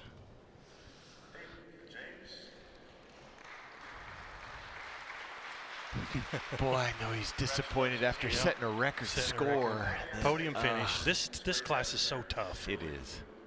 So tough. I can't imagine having to go shoot 52 up just to make the cut. And I mean, as many big stages as he's been on, he's never been on this one. So yeah. Hey, learning experience. He'll be back. Yeah. So an 8 here. Robert takes 2nd. A 14. Kyle would need an 8 to time, and then they would be. The tie would be broken by bonus rings, which would have to be Kyle because he hit every one. He hit every one. Yeah.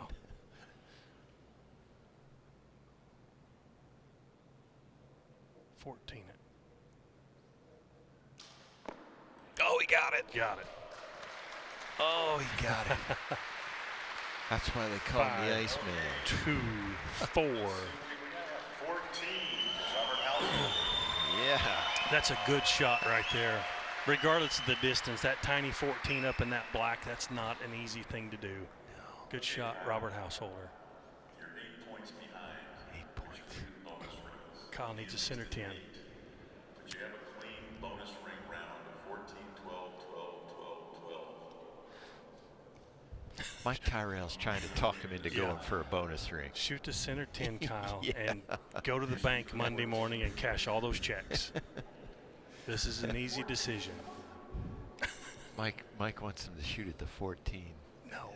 He's not Tim Gillingham. He's not going to do that. They're good friends. They're not that good of friends. Please no, Kyle, center 10 right here. Center 10.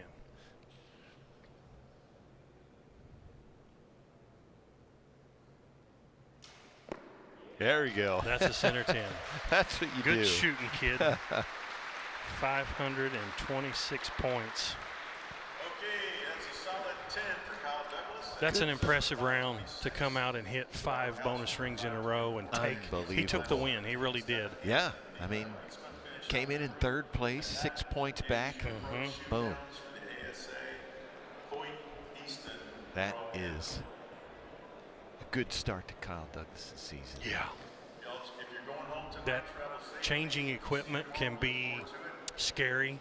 You know, people watch. People want to know, hey, is he going to shoot the new bow better than the old bow? Is it just as good? Is it worse? I mean, you know, if he comes out here and doesn't make the shoot off, then people say, oh, gosh, he should have never switched. Shouldn't have switched. But if he comes out here and wins, they're going to be like, oh, gosh, look out. And that's Yeah. good for his confidence. Really good win for Kyle. Yeah, he shot a 900 in Vegas, so his indoor game was still strong. Yeah. He knows these bows inside and out. And it's, you know, there's a lot of great bows out there. He can shoot anything. Absolutely. So give credit where credit's due. Kyle Douglas is a great archer. Kyle Douglas, no holding back there. First bonus rings, 14, 12, 12, 12, 12. I forgot how many 12s there. Tell us about that shoot down, what your strategy was. Yeah, the first arrow I had the closest target, so I knew if I didn't go for that one, everybody else would. So I knew if I started off right and just kind of kept on a roll, hopefully things would go in my favor. So hit that one and started shooting, you know, good and just kind of held strong.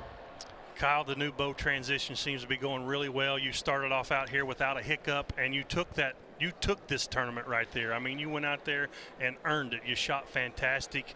Congratulations on an awesome shoot down. Thank you, guys. I really appreciate it.